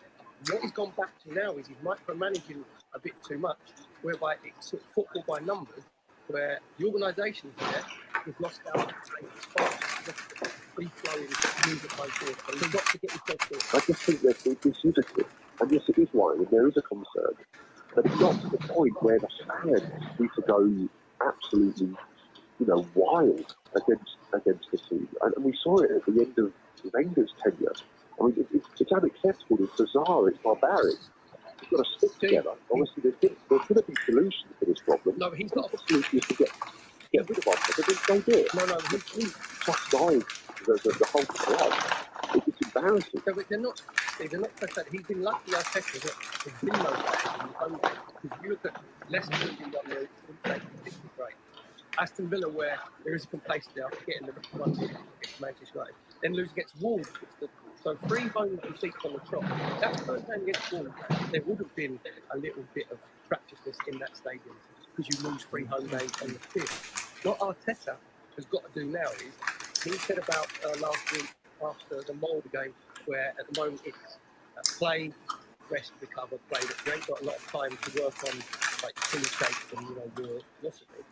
he has to now have a system that he plays regularly weekly. He goes from the 3 centre halves into a flat back 4. He changes the shape of the field. But what he's got to do is, he's got to, in the final third, he's got to let the players express themselves. It's a little bit too staid and stagnant at the moment. So he's a manager who's learning his trade. So, I mean, he's learning his trade. So he's got to come through this a little bit. You have to find the answers, get your settled system, and allow your player players, whether William, we talked off there, didn't we? Whether William will come and play a little bit more central and give you a little bit more creativity there and play a little bit in the Birmingham front. But he will be given a season. He will, quite rightly, this is his first full season where he's really accept Partey, which we needed to hold in the field play. So now he should be given the season, and then you look at it at the end of the season, whether we've had a successful season or not. Yeah. Some sound words there. Listen, he likes having a go at us. Cundy, he's always done that. He gets off on it. He's a twat, he is.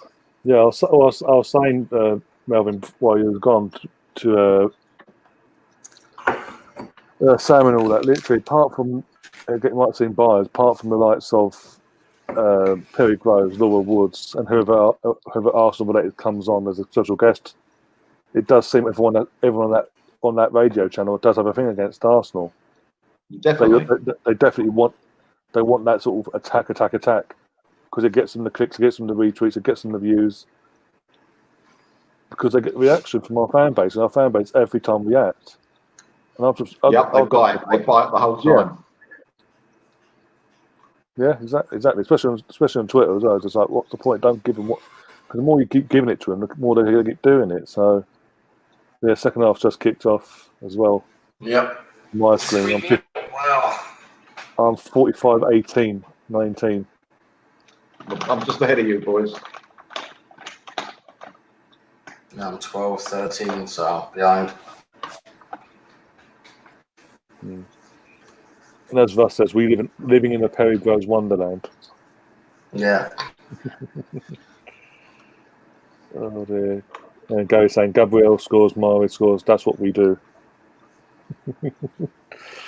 That's another thing we haven't for a long time. We haven't had centre backs a pairing anyway.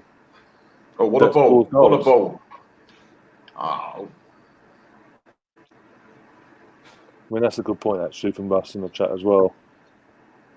We are owned by Sky Sports, so what do we expect? Yeah. Oh dear. Watch the runner. Well. Oh. Oh my God. Here we go. See, we give them praise in the first half and they do this to us. Let's start the second.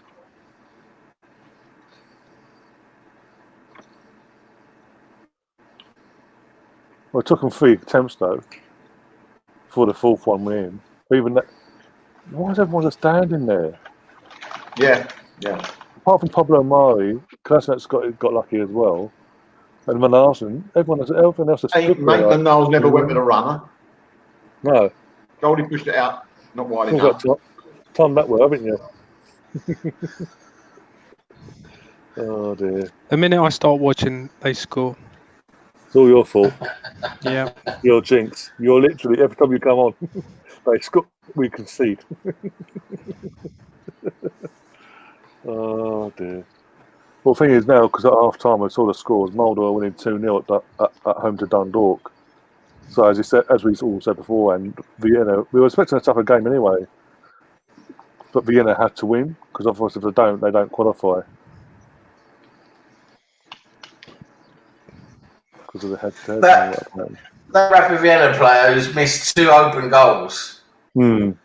It's what is it? Who is it? I don't know who is it. Our defender. I can't see who it was, but he's hit that defender twice. Hi, Russ. Yeah. Good evening. Hi, Russ. Good evening, Russ. Good evening. Hi, Melvin, mate. You're right. Hi. Sam, Yeah, you look funny. drunk. I'm drunk. Still drunk from last night. I wish I was drunk. Melvin, how you doing, mate? You're right, thanks. Good. Yourself? Yeah, not too bad, mate. What's the game like? I missed the first half. What's it been like? The first half was actually good, actually. Yeah, played well. No, they didn't have a shot. I can't remember if Vienna had an actual shot on target the first half.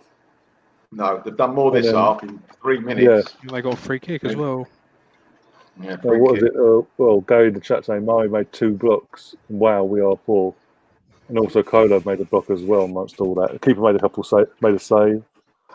But yeah, everyone else just stood there, literally not just hoping for the best that we'd clear it. They would clear it anyway. Why are we playing in an away shirt for? No idea. Absolutely no idea. So you can justify people buying it. That's why. Makes no sense because again, red and white does not clash with green and white sleeves. For fuck's sake. Well, we're the home team. They should change their shirt. Yes, you think so? Yeah. That's using common sense though, so I don't know. Yeah, common sense. What's that? It's not in UEFA's vocabulary, is it? No, it's definitely not in their rule book. I think they washed the red ones today. Yeah. They turned everything else pink in the wash.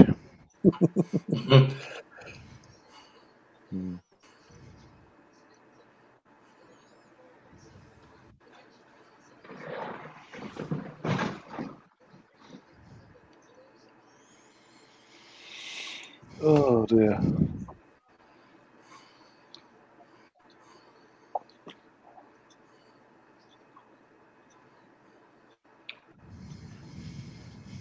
Oh, nice cross. I was offside, was it?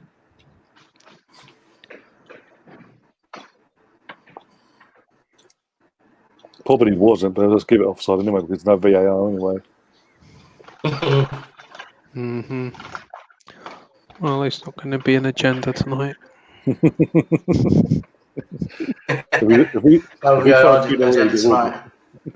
you see that Fred thing last night? Man United. Yeah. Ridiculous. Absolutely ridiculous. Oh, it's offside. Literally, it was far more aggressive than what Pepe did against the Leeds player, Alioski. And it fucking Pepe got a straight red. Fucking what that referee last night went straight over. Once he got over to the screen, didn't even look at it properly. Just glanced as it's coming up on the screen. Glanced at it, went no, not good enough. Continue, you're booked. And like, never even the commentator was like, he's got off there. Yeah. Eventually, he got his comeuppance in the second half, but it's not the point. The referee, who they were asking about, the guest referee, he wasn't. He didn't want to make a decision at first because he don't like, you can't talk about referees, can you? But even he had to admit it was a red card. Yeah. Well, for me, I'll base it off the last time the last incident that similar to that was again. It was as you said, Pepe against Leeds, Alioski. And I'm sorry, even though we all agree it was a red card and he was stupid to do it, it was far less aggressive than what Fred did last night, and Fred got booked. Go on. Normally, you'd say the crowd made that decision. You can't say that last night, can you? No, exactly. They're in tier 3 anyway, can't any fans in. There you go, that's stuff a bit there. Oh dear. They got Peter checking goal or something. I was just saying, it's using the same head, using the same head helmet, and the same helmet. Headgear. Oh dear. Lara in the chat saying also love the lack of number 10 role.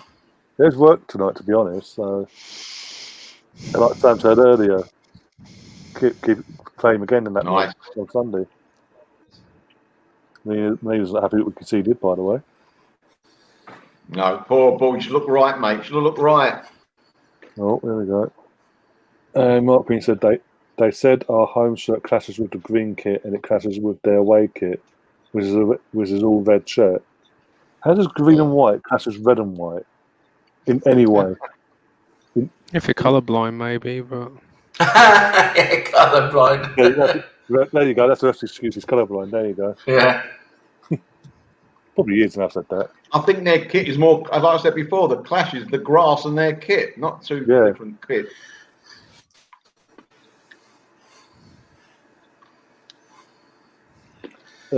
Steve saying the whole Fred saga yesterday highlights how bad Oddie is at the game management. Exactly. mm-hmm.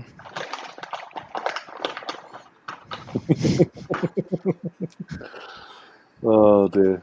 Stefan with the comments so far, the stream so far.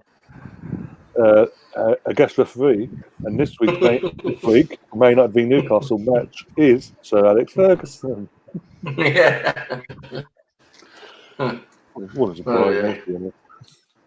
He'd have to be on one of those lawnmowers, wouldn't he, to keep up with the pace of the game? Yeah. Oh dear. Or zip around a little mobility scooter. Yeah. Match from Benidorm. Fag him.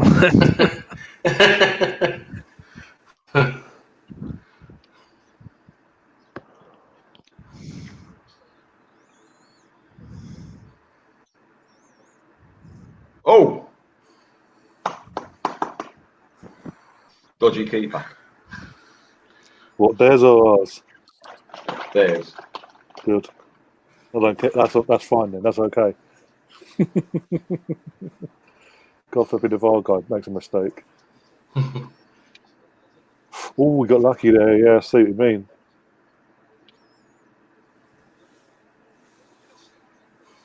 Come on. Let's get the ball back, lads. Come on. Let's get it going. Oh, nice block. Let's get a few more goals in this. Come on. Let's really ram it home.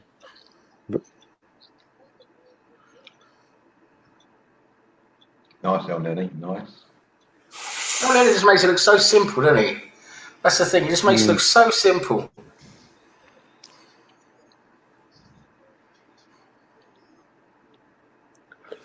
Also, Stefan goes to say, Ollie is useless. I like the bloke, but he's out of his depth.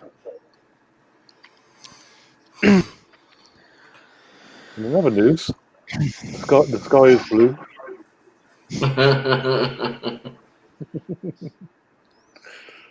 Oh dear.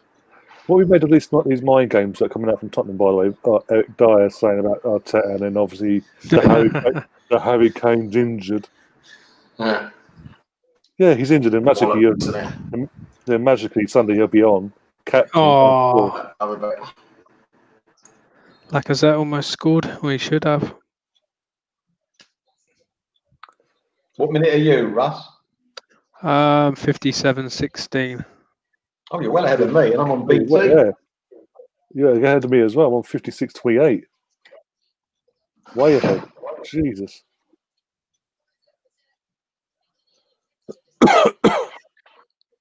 I'll tell you who's linking up play quite well is Nelson. Yeah. Oh, you haven't rewound anything, have you, Melvin? I haven't what, sorry? You haven't rewound anything, have you? No, I don't know what's happening.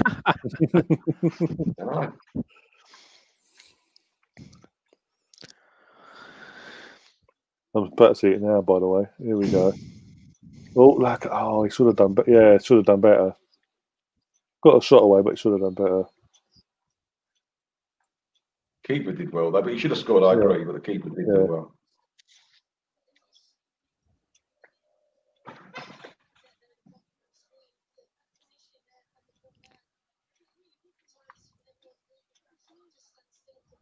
I'm actually enjoying watching the football tonight from an attacking perspective. Well, if we don't beat these at home, there's something seriously wrong there. Come on! Oh, but as you know, Russ, even in the last couple of Europa League games, we've, in terms of the actual style of players, have been a bit.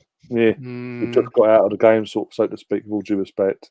Whereas tonight, the actual, I know you haven't seen the first half, but the football's been a lot better. And Arteta's not on the sidelines screaming and shouting like "You go here, you go there." He's literally allowing the players the freedom to play their game. and attack. And guess what? There's no Ozil. And it worked. Oh, he should have scored. Again, Pepe should have. 3 of them should have scored that one. The one with his Maitland-Niles should have scored, in my opinion. That's the easiest chance out the lot. Pepe should have scored that as well. I'm literally about to see it now then.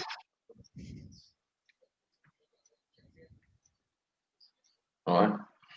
Oh, Ainsley. Oh, my days. Oh. Oh, yeah. They keep get a hand to that then because they're giving a corner. Yeah, it's a corner, yeah. Who's coming on now? Emil Smith Rowe. I like to see Smith Rowe and Balogun, obviously, but is that going to happen? Possibly. We're 3-1 up, so possibly.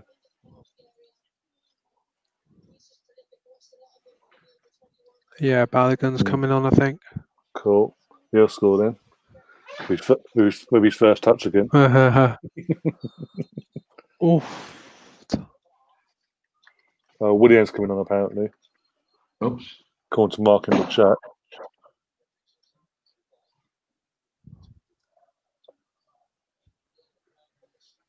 Four. Another corner. Yellow card for Mustafi. Oh, shock over there. What a surprise. I didn't see what for.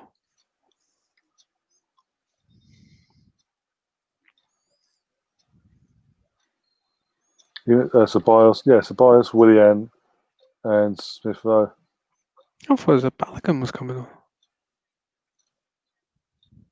I'm just going by what I've been trying to beat. Yeah, no, you probably are right. Pepe's through. Oh, come on. Also, it's 5 subs, so. Oh, we'll score from the corner. Yeah, that's what Mustafi got a yellow card for. I didn't see it.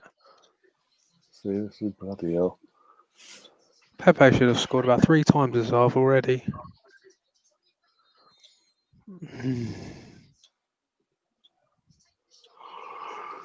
Oh dear. Arteta's not happy with Pepe at all. He never is, that's the thing. He's a bit like Henry. Oh, should have scored there as well, Pepe. Didn't pull the trigger quick enough, did he? That means he'll be coming for Willian then.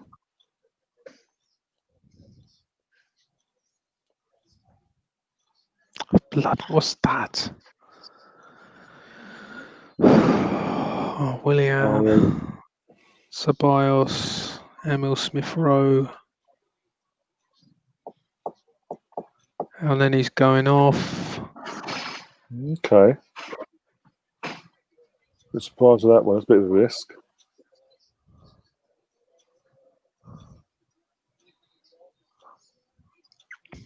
Reece Nelson coming off. Okay. Had a good game though, so I'm surprised with that. He's all right, done all right. Yeah.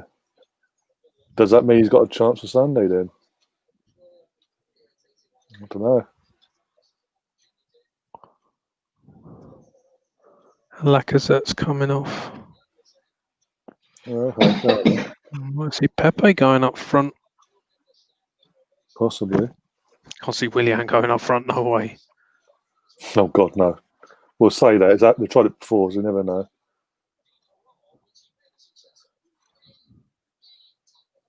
Yes, I'm just seeing the subs now. Yeah, seeing the sub, Willian. You've done well, Reece Nelson.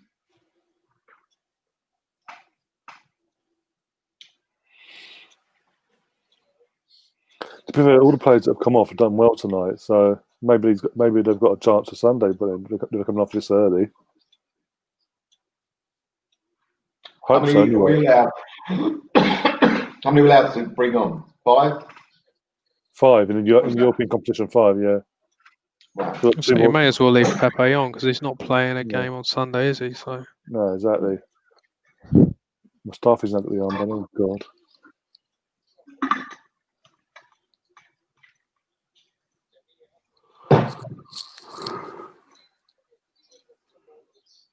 Oh dear.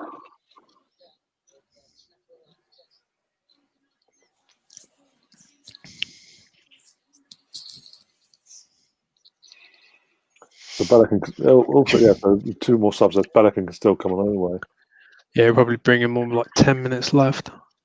I say so. About 10, 15, yeah. Give or take. I mean, we're winning. We may as well just bring him on now. Well played. Yeah. Well done, Smith.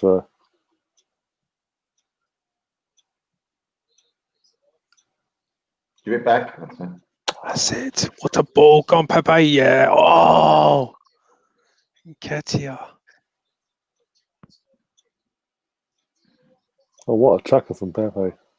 You'll see this in a minute. I'm about to see it now, yeah, on the attack.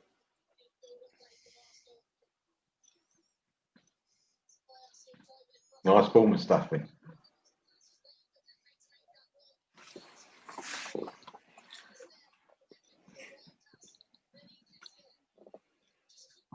He just didn't attack it.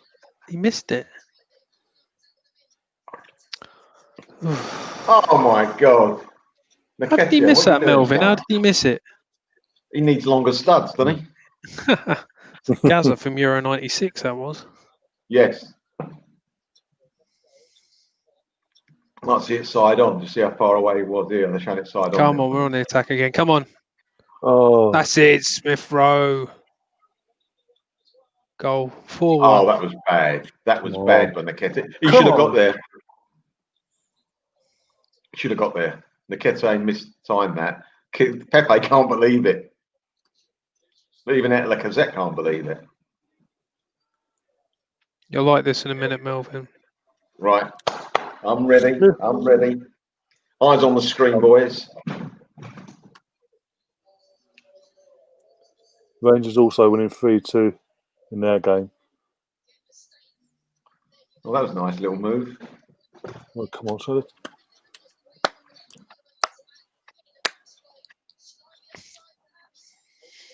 No VAR. I think he was a bit offside. That's just a thing. UEFA gone down this route. Champions League gets preference, apparently. Oh, Smith Rowe, eat your heart out. Arsenal. That's what we need, extra people in the box. That's what he gives us, Smith Rowe. Yeah, exactly. And again, the football itself, the build-up, offside or not, that's good football. I'm sorry. At the end of the day, Pepe's running this show pretty much. Yeah, no matter where he's been playing tonight. Even Lacazette to an extent as well. Till he went off. First half he was a bit. Oh dear. ESR.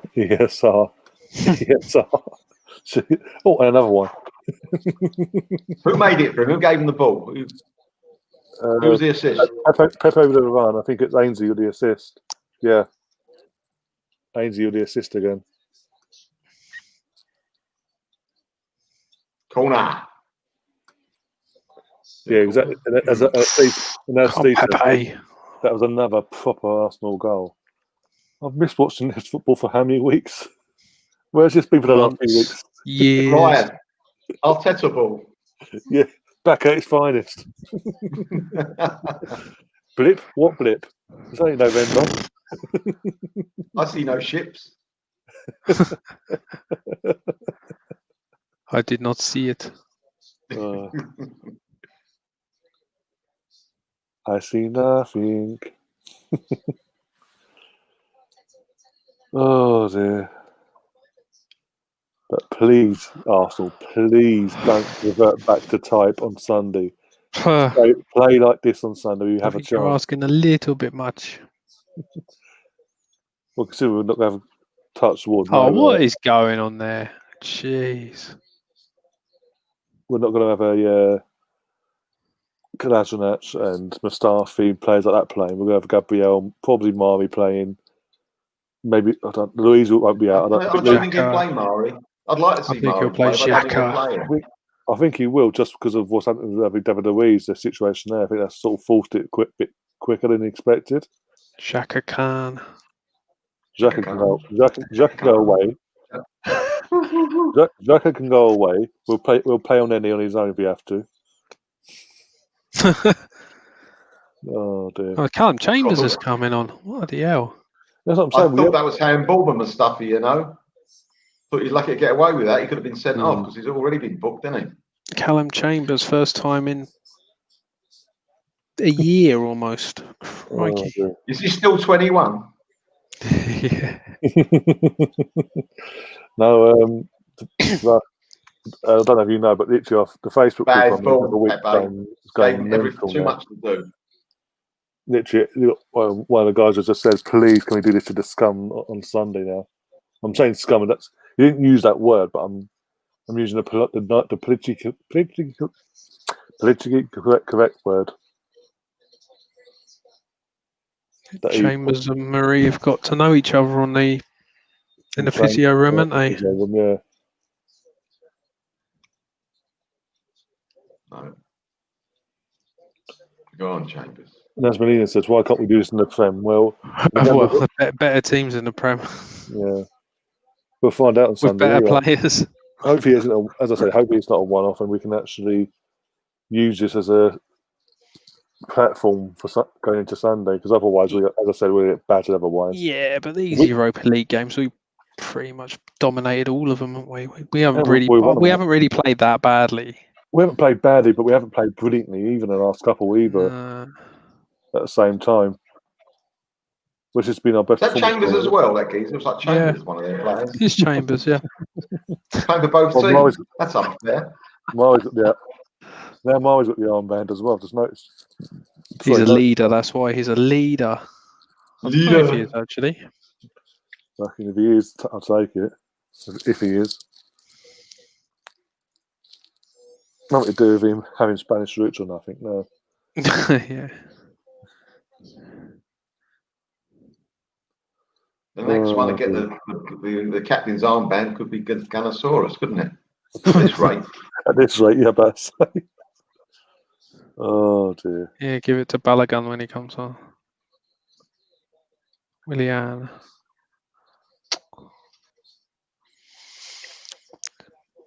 Nice, got your foot in there, Ceballos.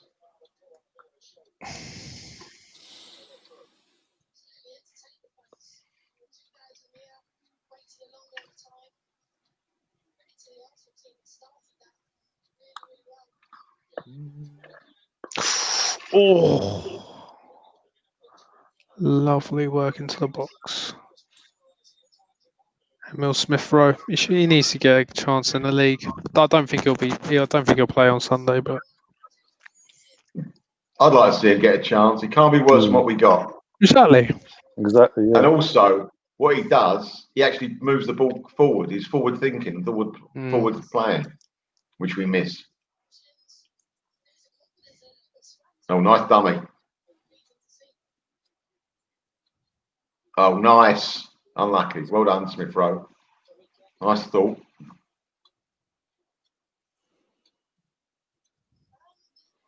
There's a question from Steve in the chat, actually. He's asking, has Mari done enough to start ahead of Louise? Louise probably got a concussion, I would imagine. He's probably still got a head injury, so I don't know if he'll be available to be picked. What they should do, if he's got a concussion, take that with him, and I hope he's all right, and hopefully, but if they shouldn't play him if he's got anything like concussion, shouldn't take the chance. No. Well, I mean, it was a bad collision, wasn't it? Yeah. I can imagine his wound on his head's quite bad as well. I mean, he was bleeding through his bandage, wasn't he?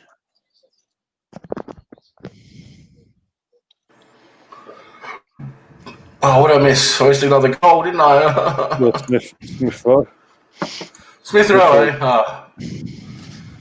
Oh, there we go. Yeah, Smith-Rowe's come on, Chambers has come on, Willian's come on, and Ceballos. For Laka, El Nene, Mustafi, and I can't remember the other one. Right. I'm trying to think now. They'll come to me in a minute. But yeah. So how does it feel being 40, Sam? It feels terrible. I'm not far off it myself, mate, so... No, I'll tell you what it is. It's just that it's weird that change to the 40. Like all of a sudden it's that 4. It's the number 4 there, not the 3. You know, because with the 3, even if you're 38, 39, or you're still in your 30s, aren't you? You know, it's always a lot easier. It's just a number. When you're in your 40s, that's it. You know, it's not so much of an excuse, is it? No, of course, it's just a number. Well played, good right, play. Cedric made a nice little tackle there. Gave away a corner, but nice clean tackle. Almost got done there from a corner. But he's been solid tonight. That's what. What the goalkeeper doing? Oh no, it hit Chambers. That's why.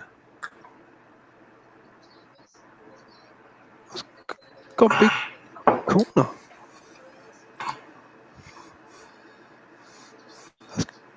That's a very well delivered corner, isn't it? It was, yeah. They've given a goal kick for it. I don't know how. Take it, just take it. It's come off Chambers, I think. No, it's their player. Oh, is it? Shoulder or something. Definitely came off of their player, yeah.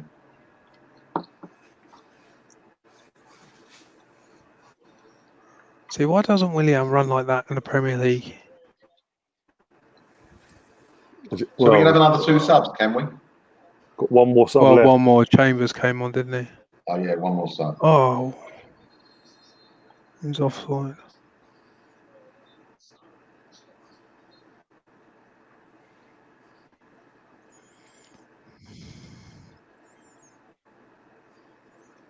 See, that for me, that's what he should be doing. Willian should be an impact sub all the time. He shouldn't be starting all the games he does.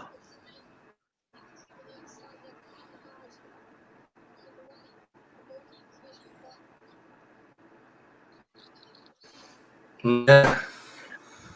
Actually, he did something. They didn't. There's a nice little run. Oh yeah, he did. Yeah, I mean, he never does. He never does that.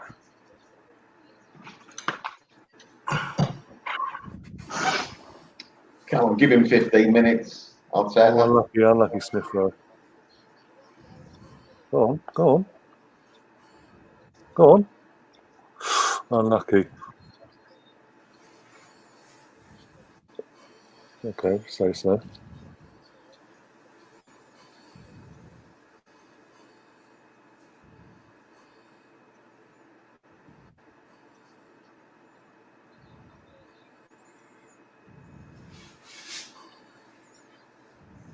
Oh, Ainsley is offside. Okay, fair enough.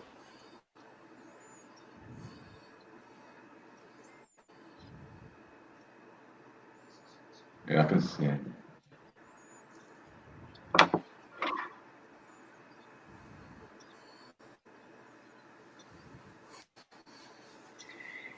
Oh, dear, let's go.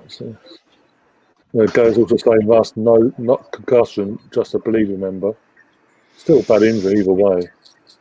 If you hit your head like that on anything, I mean, bloody hell, the trajectory he was going at, I mean, it's like hitting his head against a brick wall, I would imagine. We can also, what's his name? It says something when the other guy involved had a cracked skull. He had to have an operation to stop the bleed or something. But basically, yeah. So he's going to be out for a few weeks as well. Jimenez. Oh, dear.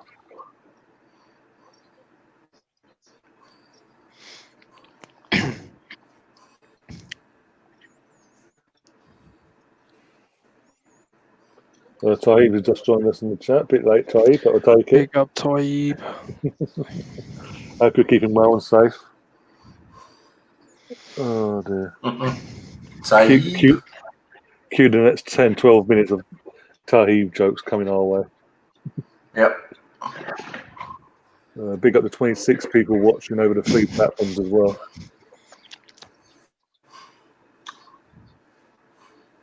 Oh, dear.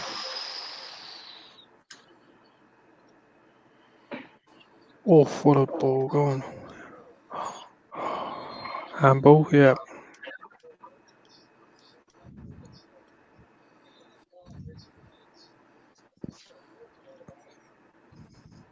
That was a bit scrappy from the goalkeeper.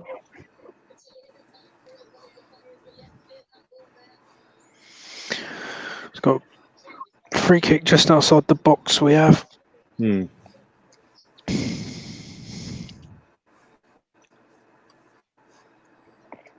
Mark Green saying Ian Darkon, BT, nobody going home early. It's a handball, was it? Yeah. Sonny Littner. Oh dear, Brownie's back in the chat as well. Brownie. Don't feed the troll. I'm not gonna put their comment up. Don't worry. Oh, Ceballos almost from the free kick. Keeper had to make a good save. We say he's a troll. He's a secret Arsenal fan in disguise. He knows more about Arsenal than what we do. I think I'd give that too much credit, but yeah, okay. All right, well, you then. Definitely me. Oh dear. Got a laugh. Yeah, decent little crack there from Ceballos. Oh dear. He was dipping, wasn't it? Ooh, it's a corner. Ketia's coming off.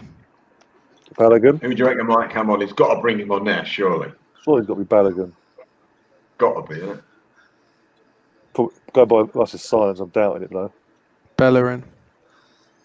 No, it's Ooh, Balogun. No. It's Balogun. I was about to break into tears there. Oh dear. Come on, Balogun. Oh. Balogun coming on. Balogun. We've got over 10 minutes, but yeah.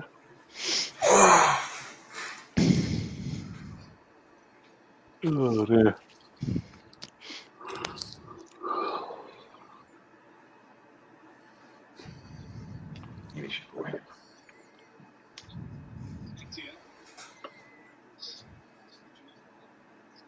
Guendouzi is a French Robbie Savage. Brilliant. We're trying to avoid that, but okay.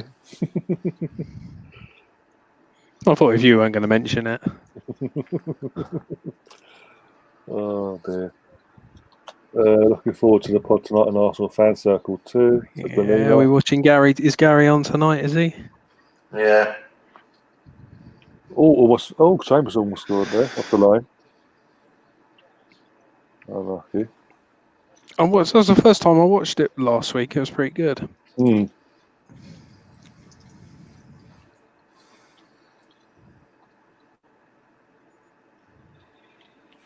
Oh dear.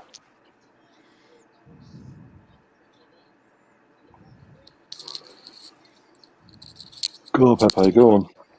Well done.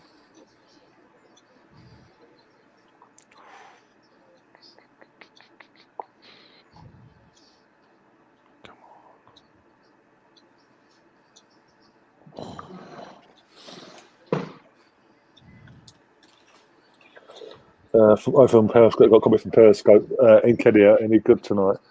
But okay tonight, actually. Not brilliant, not great, but a good performance. He got a goal as well, and the goal was good as well. You're talking about Nketiah? Nketiah, yeah, that's what they could have scored another one. He had an easier chance than when he scored. As I say, he wasn't fantastic. He wasn't like amazing or anything like that performance-wise, but it was good enough. And he did score, but like you said, he had other chances to score as well, which he should have scored. But his actual my favourite player. Oh yeah, you absolutely love him. You've got the Eddie Nketiah shirt, the Eddie Nketiah fan club on Facebook. Eddie Nketiah perfume. In Eddie we trust. Yeah, I'll get the banner out on the plane. Oh dear. Yeah, when North London Derby comes on Sunday, you're going to see a plane guy come over that place down the road. Get it out. In Eddie we trust. I love you, Eddie. Eddie out. Get out of our club. Stefan saying Robbie Savage up there with Pele, Maradona, etc. How much have you had to drink, Stefan? Yeah, that's a good question. Robbie Savage is one of those players who just always played under Allardyce, like Mark Hughes, and managers like that. Managers who just want an idiot just running around the pitch trying to injure someone. Oh, go on. I'm passing it in. Ainsley should have had a shot there. I've seen 10 minutes again of this Smith Rowe, and he looks all right. Yeah. If he kept Huddersfield up single-handed last season. Yeah, literally his goal kept him up. Yeah. And then now look where they are. I think he had a load of assists for him as well, though. Yeah. Yeah, he played very well apparently for. Yeah, they absolutely loved him. And then we don't give him. Well, no, he had an injury as well, didn't he? But yeah, he came back with an injury, so he's only just coming back from it in the last month or so. He deserves to be on at least the bench this Sunday. Yeah. Bare minimum. But then is Arteta brave enough to play him though? What? Or give him some minutes at least. He's going to have to be. Games are going to come thick and fast now. Got one more Europa League game. Got the league games coming thick and fast. It'll be 2 to 3 days afterwards. Plus the League Cup quarter final. So you're going to have to throw him in at some point and give him some minutes in the league.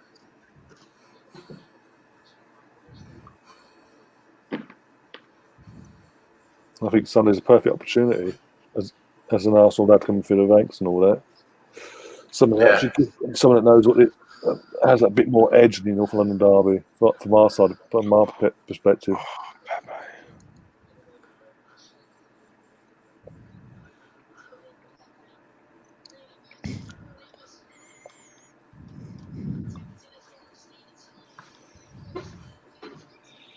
Oh, now he's gone back into the 90s.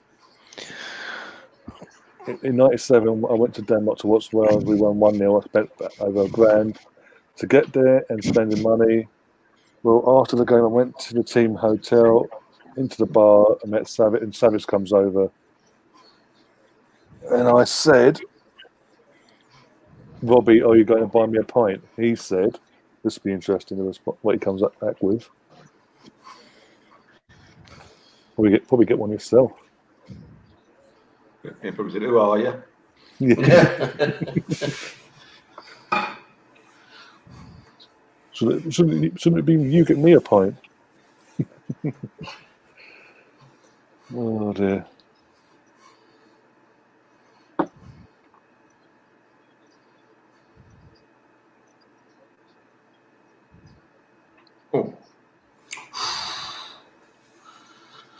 I think there's one more goal in this. I think at least one more goal.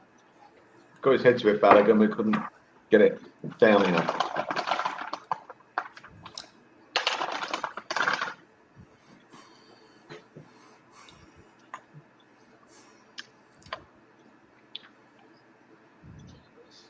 Oh, lucky.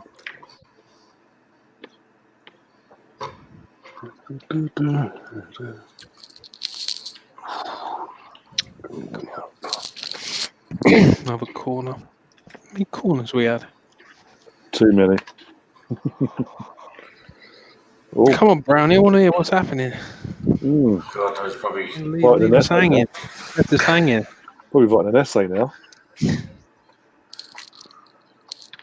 This is worse than waiting for next week's episode of Coronation Street, isn't it? It's left us on a cliffhanger. Yeah. Come on, Russell, get up and go. Come on, got 5th goal. Come on.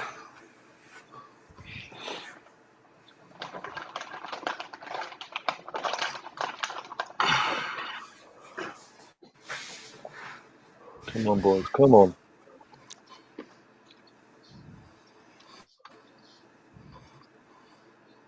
Unlucky, another corner.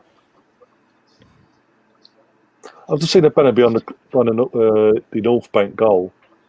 You know, cheer, obviously. Someone's made a banner, cloth or whatever, hung it over saying Arsenal 1, COVID 0. I literally just seen it in the corner, mate. I'm like, oh. That's so stupid, isn't it?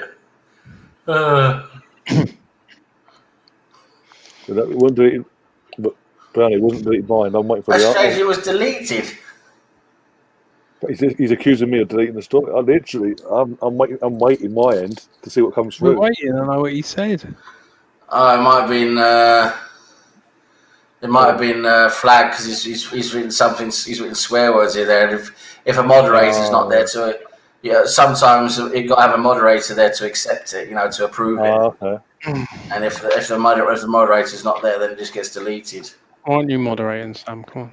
Yeah, I should be really, but I'm here. here. I can't be two places at once, kid. Come on, dude. Yeah.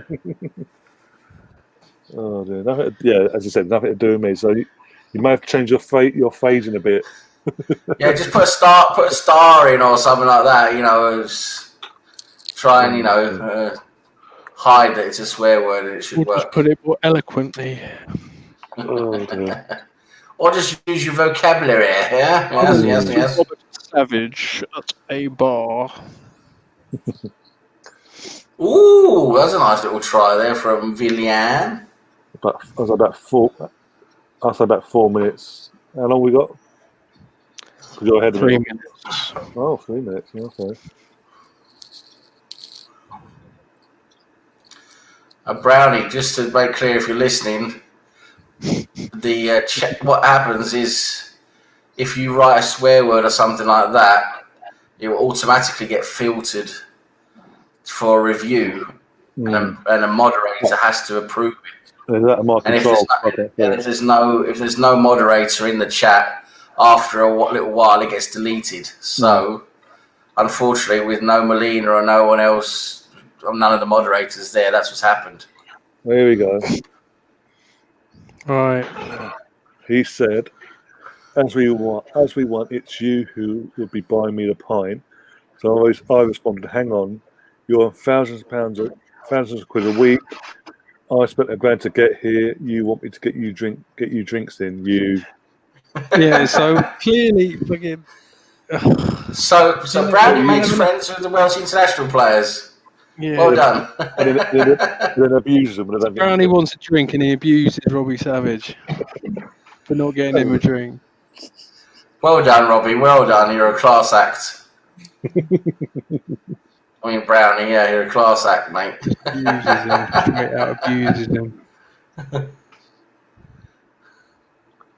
Oh, unlucky, son. Unlucky that was. Melina's saying you can tell Willian's hungry for a goal, but what a poor chance. Balagun. As a whole, I don't know about you guys. I've been happy with this performance tonight from the team. I know it's literally Rapid Vienna's Europa League, but still, you can only play what's in front of you. And performance-wise, as a performance going forward, especially, excuse me. Oh, I think you should have done better, Balogun. Yeah, you should have better, Melvin. Yeah, it's a bit unlucky. Been nearly a perfect performance. Sorry, where's that tonight?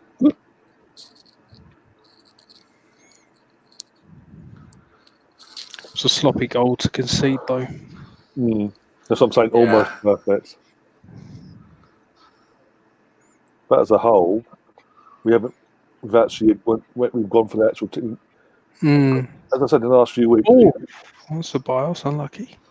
In the last few weeks, we've actually been a bit passive in these sort of Europa League games and not gone for the jugular. Where tonight we've sort of got literally from the first second trying to get the goal. And maybe it's down to the fans being there. They've got fans there that cheering them on or whatever, knowing there's people there that playing for blood if things went wrong. Maybe let's kick up the arse they needed. I don't know. That's it. Finished. Hey, we won. We won a game. We won the group. Get in there. one more game away. One more win from a perfect group stage. Yeah. 100% win rate. Yes. I hope this puts the worries about some of the first teamers who ain't been putting it in. Yeah, hopefully. I'm not an automatic choice all of a sudden. Yeah, hopefully we'll find out Sunday, obviously, which will be interesting. But I'm happy. Oh, here we go. Bradley's coming back. Calm down, crowd. You're not allowed to sing or chant or anything. Calm down. Calm down. Yeah. Stop singing. Calm down. Calm down. Calm down. Hey, calm down. Hey, calm down. Oh, let's see if he goes. Let's see the players stay in the pitch and applaud everyone that's obviously come out tonight in the freezing cold, or go straight down in the sun. What are they going to do? Smith Rowe's done himself no harm at all tonight. No, I see Smith Rowe. He should be getting a start in the Europa League at least. You know, he deserves a look in. The kid is very good. But tonight, I think the performance was good. I think Maitland-Niles did well, and Nelson did well.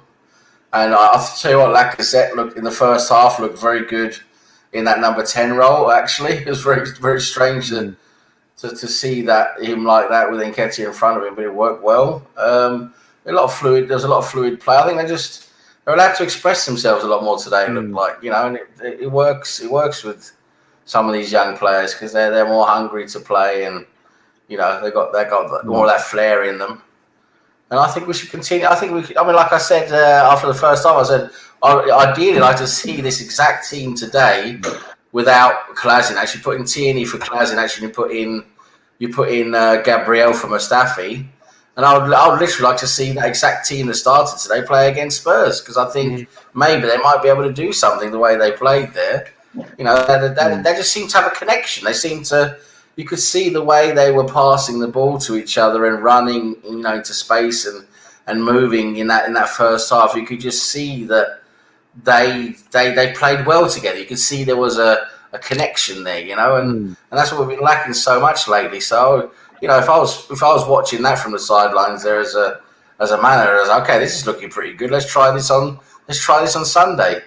But you just know he's going to go back to his trusted players, and he's going to put the people back, you know, his trusted players back into their normal positions and everything. And, you know, it's just going to be drab as hell. But anyway, it was a good performance today. And that's Steve said in the chat, so this is a top performance. The top 11 should be turning in, week out, not the club we've been getting the last month. Exactly. But also, exactly that. Yeah. Also, who will be your man in the match tonight? I'll go for you. We'll got start with you, Sam. Yeah, I just want to finish off with one last point before I say that, because I remember so well when we started playing really crap with Emery, and you know you could just see the players weren't really caring. It was like, are they downing tools? What's going on? And we were watching the youngsters playing so well in like the FA Cup and the Europa League. You know, they were just really outshining the senior team. I remember saying back then, I said, why don't we just play with these kids? Listen. You know, what can we lose from it? If you've got 11 players committed to giving 110% and they know how to play with each other, I mean, you know, connect each other and have that, you know, that connection they have on the field like they used to have, you know, they've obviously had together coming through the ranks with Arsenal. You know, you can't do much worse than that, surely, by playing them and just give them a go. That's what I said back then. And that's the same I'd love to try for Spurs on Sunday based on today. But anyway, my man in the match today, difficult to say, because I thought there was a few different players who played quite well today. Who, you know, I must give it to good credit where it's due. They've played, a few players have played well today, done a good shift. But for me, I've just got to, it's going to be horrible to say, but for me, it's going to be Lacazette.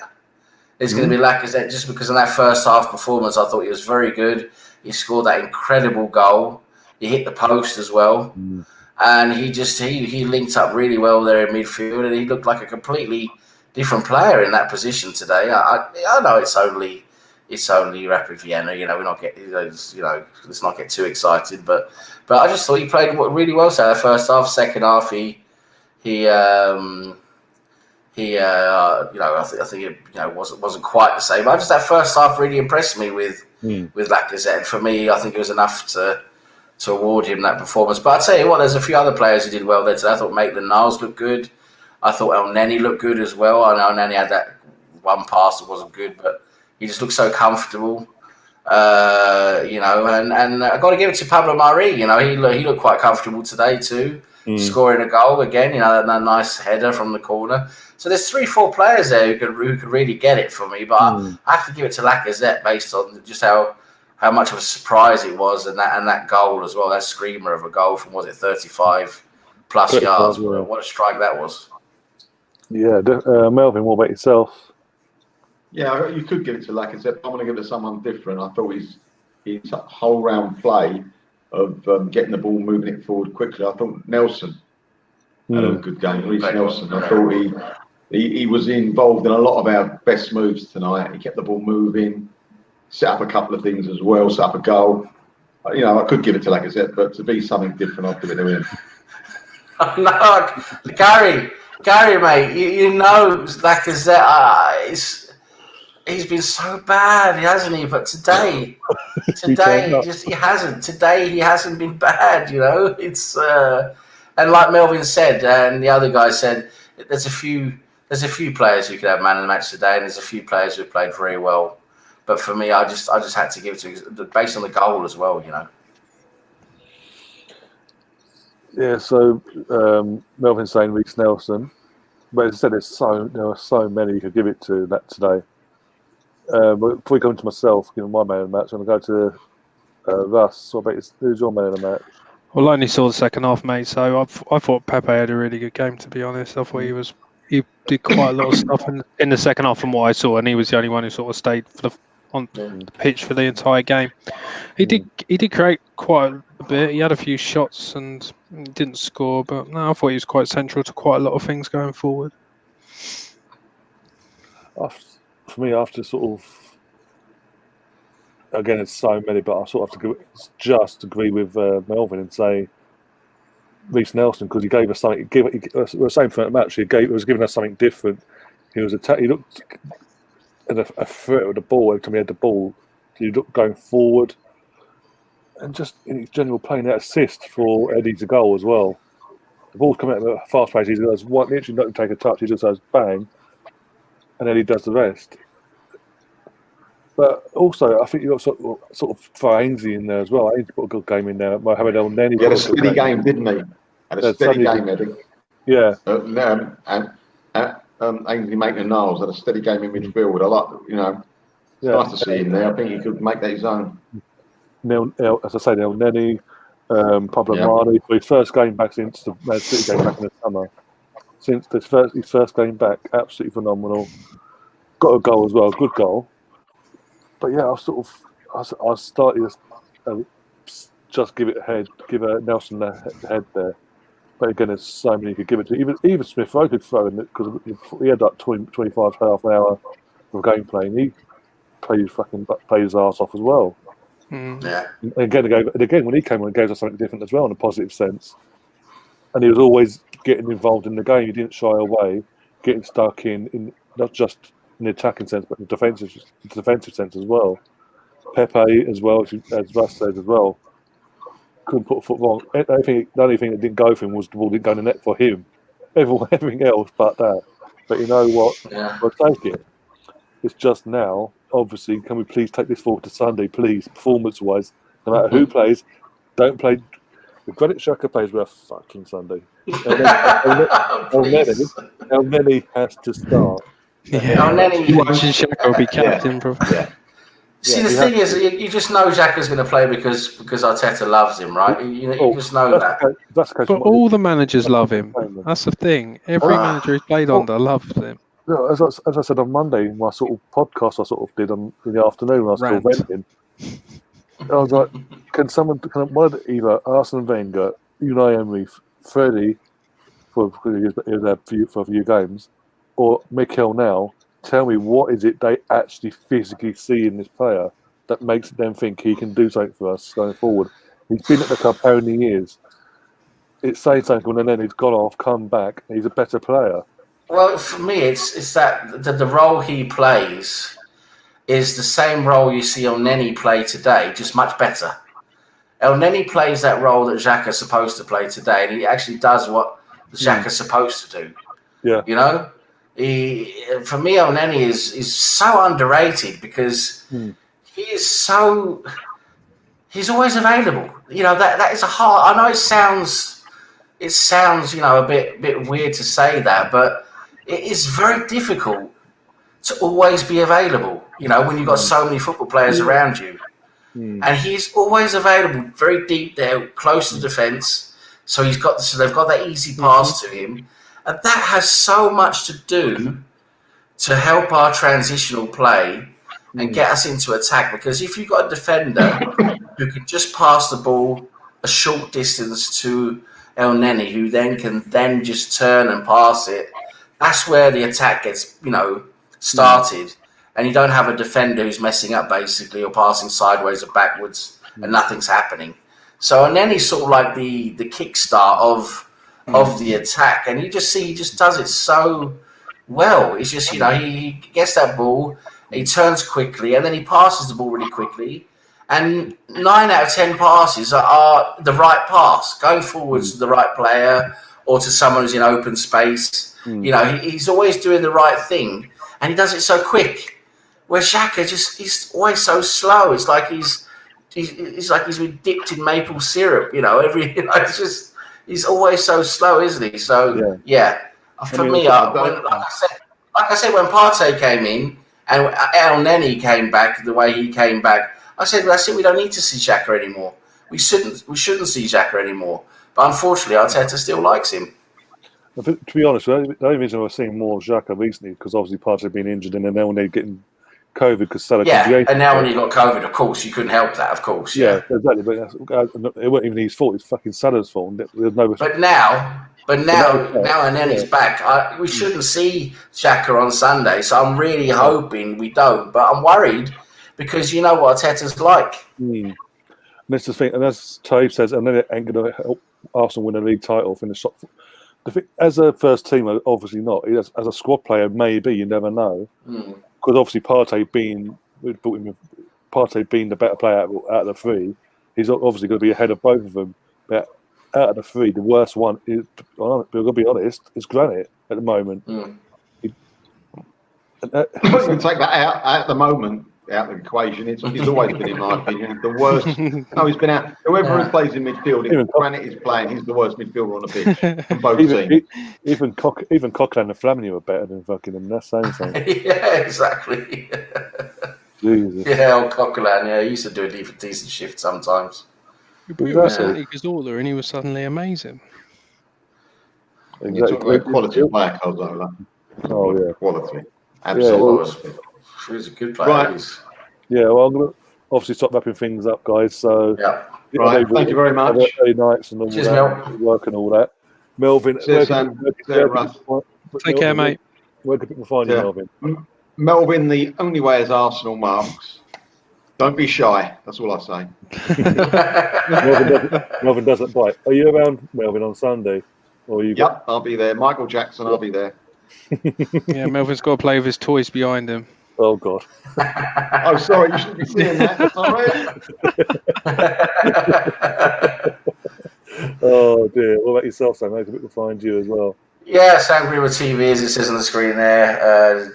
Check out my channel. I've been doing quizzes lately and stuff, and then evening chats about Arsenal and stuff. Go check it out.